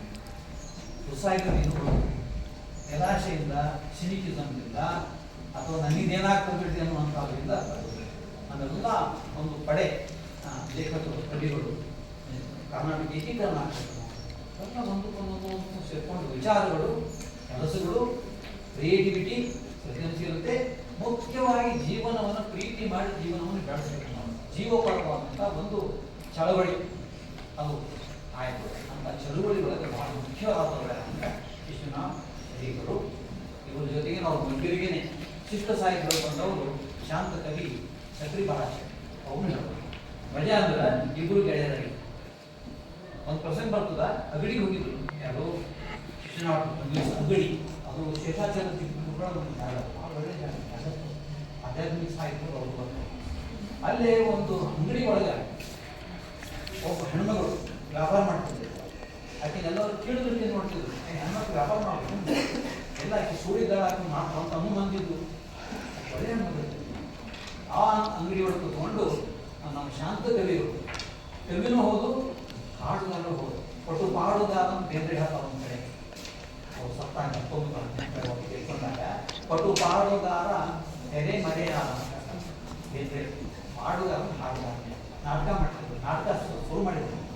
ಅವ್ರು ಹಾಡ್ತಿದ್ರು, ಯಾರು ಪ್ರಯೋಜನ ಹಾಡ್ತಾರೆ ಅಂತ ಹೇಳಿ ಈ ಶರೀಫ್ ಸಂಚಾರಿ ಹೋಗಿ ನೋಡ್ತಾನೆ. ಯಾರೋ ಒಬ್ಬರು ಕೂತಾರೆ, ಯಾರು ಮಾಡ್ತಾರೆ, ನಾವು ಸತ್ರಿ ಬಾಳಾಚಾರ್ಯ, ಹೌದೇನ ಎಷ್ಟು ಚಂದ ಹಾಡ್ತಾನವ, ಕೂದೇ ಬಿಟ್ರಲ್ಲೇ ಹಾಗೆಲ್ಲ ಮುಗಿದು ಮುಗಿದ ಮೇಲೆ ಶರೀಫ ಅವನು ಹೇಳ್ತಾರೆ ಏನಂತ, ಮಾಸ್ತರ, ಸಕ್ರಿ ಮಾಸ್ತರ, ನಿಮ್ಮ ಹಾಡು ಸಕ್ರಿ ನೋಡ್ರಿ ಅಂತ, ರುಚಿಕರ ಕಿವಿ ಸಕ್ರಿ ಆಯ್ತು ನನಗೆ. ಹೀಗೆ ಹೊಸಗನ್ನಡ ಸಾಹಿತ್ಯ ಜನರಿಂದ, ಜನರ ನಡುವೆ, ಜನರಿಗಾಗಿ, ಜನರ ಭಾಷೆಯಲ್ಲಿ ಅದು ಶುರು ಆಗಿ ಮುಂದೆ ಬೇಂದ್ರೆ ಬಂದು ಬೇಂದ್ರೆ ಕೂಡ ಭಾಳ ಬೇಂದ್ರೆ ಕೂಡ ಅವ್ರು ಹತ್ತಿರದವರೇ, ಹೇಳ್ತೇವೆ ಅವ್ರು ನೋಡ್ಲಿಕ್ಕೆ ಆಗಿರ್ತಾರೆ. ಆದರೆ ಬೇಂದ್ರೆ ನಮ್ಮ ಕಡೆ ಹೇಳ್ತಾರೆ, ನಮ್ಮ ಸಾಹಿತ್ಯದ ವಿರಾಟ್ ಸ್ವರೂಪ ನಮ್ಮ ಹೊಸಗನ್ನಡ ಸಾಹಿತ್ಯದೊಳಗೆ ಹಸನಾದ ಹಾಡುಗಳನ್ನು ಬರದವ ಯಾರು, ಶರೀಫ. ಹಸನಾದ, ಹಸನ್ ಅಂತಂದ್ರೆ ಮುಸ್ಲಿಂ ಭಾಷೆ ಒಳಗೆ ಸ್ವಚ್ಛ, ಕನ್ನಡಕ್ಕೂ ತಗೊಂಡು ನಾವು ಜೋಳ ಇವೆಲ್ಲ ಕೆಟ್ಟಿರ್ತಾವ ಹಸನ್ ಮಾಡಿ ನಾವು ನೋಡ್ತೀವಿ. ಹಾಗೆ ಹಸನಾದ ಪದಗಳನ್ನು, ಒಳ್ಳೆ ಶುದ್ಧವಾದ ವಿಚಾರಗಳು, ಶುದ್ಧವಾದ ಭಾಷೆ, ಇದು ಶರೀಫ್ ಮಾಡಿದ್ದು. ಇದರಿಂದ ನಾವು ಎಲ್ಲ ಕಲಿತು ನಾವು ಮುಂದೆ ಮಾಡಬೇಕು ಅಂತ ಹೀಗೆ ವಿಷಯ ಭಾವ ಮುಖ್ಯವಾಗಿ ಒಂದು ಕಾವ್ಯದ ತಿಳ್ಕೊಂಡ್ರೆ ಆ ಕಾವ್ಯದ ಸೊಗಸು, ಸೌಂದರ್ಯ ಮತ್ತು ವಿಷಯ, ಮೂಲ ವಿಷಯ. ವಚನಕಾರರ ನಂತರ ಕೀರ್ತನಕಾರರ, ಕೀರ್ತನಕಾರರ ನಂತರ ತತ್ವಪದಗಳು ಬರ್ತಾರೆ. ಈ ತತ್ವಪದಗಳು ಹಿಂದಿನ ಎಲ್ಲದಕ್ಕೇನು ಕಡಿಮೆ ಇಲ್ಲ. ಬೇರೆ ಬೇರೆ ರೀತಿಯವರು ಕನ್ನಡ ಕಾವ್ಯ ಪ್ರಭಾವ ಹರಿದು ಬರ್ತಕ್ಕಂಥ ಒಂದು ಹೊಸ ನೀರು ಅಂತ ಇವ್ರ ಬಗ್ಗೆ ನೀವು ಹೇಳೋದು ಸಮಯದ ಅಭಾವ ಇದನ್ನ ಮಾತಾಡ್ತೀನಿ. ಮತ್ತು ಇದ್ರ ಬಗ್ಗೆ ಭಾಳಷ್ಟು ಕೆಲಸ ಮಾಡಬೇಕು. ಸಂಶೋಧನೆ ಸಂಸ್ಥೆ ಮೂಲಕ ಆಧುನಿಕ ಕನ್ನಡದ ಹುಟ್ಟು, ಬೆಳವಣಿಗೆ, ಸ್ವರೂಪ ಜೊತೆಗೆ ಅದು ಎಷ್ಟರ ಮಟ್ಟಿಗೆ ಇವತ್ತಿಗೂ ಪ್ರಸ್ತುತತೆ ಸಾಹಿತ್ಯ. ಇವತ್ತು ನಾವು ಅವತ್ತು ಅವ್ರು ನೋಡಿದಂಥ ಯಂತ್ರ ನೋಡಿದ್ವಿ, ಬಿಲ್, ಟೆಕ್ಸ್ಟೈಲ್ ಮಿಲ್. ಇವತ್ತು ನಾವು ಫೋನ್ ನೋಡ್ತಾ ಇದ್ದೀವಿ, ಫೋನ್ ಅದ್ಭುತವಾದ ಕೆಲಸ. ಆದರೆ ಇವೆರಡನ್ನೂ ಜೋಡಿಸಿ ಒಂದು ಸಮನ್ವಯ ಮಾಡಿ ನಮ್ಮ ಜೀವನದೊಳಗೆ ಅವು ಒಳ್ಳೆಯ ಪಾತ್ರ ಆಗುವ ಹಾಗೆ ಅವುಗಳಿಂದ ನಾವು ಬೆಳೆಯುವ ಹಾಗೆ, ಬೆಳೆಯುವುದಂದ್ರೆ ಒಳಗಿನಿಂದ ಸಾಕಾಗಿದೆ, ಹೊರಗಿನ ಬೆಳವಣಿಗೆ ಸಾಕಾಗಿದೆ, ಹೇಸಿಗೆ ಎಲ್ಲ ಕಸ ಆಗಿರ್ತದೆ. ಕಸ ಆಗಬಾರ್ದು. ಸಮೃದ್ಧಿಯಿಂದ ರಸ ಹುಟ್ಟಬೇಕು ಹೊತ್ತು ಕಸ ಆಗಬಾರ್ದು. ಕಸ ಆಗ್ತಕ್ಕಂಥ ಈ ಸಂದರ್ಭದಲ್ಲಿ ನಾವು ಕಸ ಆಗದಂತೆ ನಮ್ಮ ಮನಸ್ಸು ಕೂಡ ಕಸ ಆಗಬಾರ್ದು. ಅದು ಭಾಳ ಮಂದಿ ಕೈಲಿ ಹುಟ್ಟಿ ಒಂದು ಕಾವ್ಯ ಕಸ ಅನಿಸ್ಬಿಟ್ಟು ಮನೆ ನನಗೊಂದು ಯಾವುದೋ ಸ್ಪರ್ಧೆಗೆ ಬಂದಂಥ ಒಂದು 20 ಪೌನ ಸಂಖ್ಯೆ ಕಳಿಸಿದ್ರು. ಒಂದು ಸುಲಭ ಮಾಡಿಕೊಡ್ರಿ ಅಂತ 20 ಓದ್ತೆ ಸ್ವಲ್ಪ ನನ್ನ ಮನಸ್ಸು ಕಸ ಆಗೈತೆ. ಆಗಬಾರ್ದಲ್ಲ, ಸಂತೋಷ ಕೊಡ್ಬೇಕಲ್ಲ. ಕಷ್ಟ ಆಗ್ಬೋದು, ಆಯ್ಕೆ ಮಾಡೋದು ಕಷ್ಟ ಆಗ್ತದೆ, ನನಗೆ ಆಗೋದಿಲ್ಲ ಅಂತಂತೇಳಿ ಇದು ಆಗಬಾರ್ದು ಅಂತ ಅಪೇಕ್ಷೆ ಮಾಡಿ ಶರೀರವನ್ನು ಮತ್ತೆ ಭಕ್ತಿಯಿಂದ ಆಗಲಿಕ್ಕಿಲ್ಲ. ಭಕ್ತಿ ಸ್ವಲ್ಪ ಗದ್ದೆಗೆ ಆ ಕವಿ ಅಂತ ಆದರೂ ಒಂದು ಪ್ರೀತಿಯಿಂದ ನಾವು ನೋಡಬೇಕು, ಪ್ರಸಾರ ಮಾಡಬೇಕು. ಅದು ಈ ಸಂಶೋಧನಾ ಸಂಸ್ಥೆ ಆಗಲಿ, ಅದಕ್ಕೆ ನನ್ನ ಸಹಕಾರ ಸಂಪೂರ್ಣ ಇದೆ. ಒಂದು ವಿಷಯ ಹೇಳ್ಬಿಡ್ತೀನಿ, ಅವರ ಅತ್ಯುತ್ತಮವಾಗಿರುವಂಥ ಈಗಾಗಲೇ ಅವು ಪ್ರಿಂಟ್ ಆಗಿ ಕೆಲವು ಅಪಾರ್ಥವನ್ನು ಮಾಡಿರುವಂಥ ಶಬ್ದಗಳು ಬಂದಿಲ್ಲ. ಎಲ್ಲರೂ ಹಾಡಿದ್ರೆ ನಾವು ಕೊನೆಗೊಂದು ತಪ್ಪು ಅದು ಹೇಳ್ತೀನಿ ನಾನು, ಅದು ಏನು ಮಾಡಿದ್ರು ಹಾಡಿಲ್ಲ. ಅವ್ರು ಕೊನೆಗೆ ಮಾತು ಅದು ಅನ್ನೂರು ಬಾಯಿಂದ ತಪ್ಪು ಅಥವಾ ತಪ್ಪನ್ನೇ ಮತ್ತೆ ರಿಪೀಟ್ ಹಾಕೋದು ಹೋಗಿ ಇನ್ನೂ ಆಗಿಬಿಡೋದು ಆಗಬಾರ್ದು. ಆಮೇಲೆ ಹೇಳ್ತೀನಿ ಇವೆಲ್ಲ ಆಗ್ಬೋದು. ನಮ್ಮ ಪಠ್ಯ ಮಾಡಿದಾಗ ಹಾಕಬೇಕು ಒಂದು, ಇದನ್ನು ಹಾಕಿದ್ರೆ ಸರಿಯಾದ ಶುದ್ಧವಾದ ಮತ್ತು ಇನ್ನು ಮುಂದೆ ಹಾಡೋರು ಸರಿಯಾಗಿ ನೋಡಿ ಹಾಡಬೇಕು. ಶಿವಮೊಗ್ಗ ಸುಮಾರು ಹಾಡ್ತಾರ, ಬಿದ್ದಿಯ ಬೇಗುದಿಕೆ ಅಂದ್ಬಿಡ್ತಾರೆ. ಅಬ್ಬೆ ಅಬ್ಬೆ 3 ಶಬ್ದ ಆ ಹಾಡು ಮತ್ತೆ ಬಿದ್ದಿಯ ಬೇ ಇದೆಲ್ಲ ಕೆಲವು ಬದಲಾವಣೆಗಳನ್ನ ಮಾಡಿ ಸರಿಯಾದ ಶುದ್ಧವಾದ ಪಠ್ಯವನ್ನು ತಯಾರು ಮಾಡಬೇಕು. ಹಾಡು ಕೂಡ ಉಚ್ಚಾರ ಸರಿ ರೀತಿಯ ಗೆಳೆಯರು ಅವರು ಅವಕಾಶ ಕೊಟ್ಟು ನಾನು ಮಾತು ಅವಕಾಶ ನಮಸ್ಕಾರ.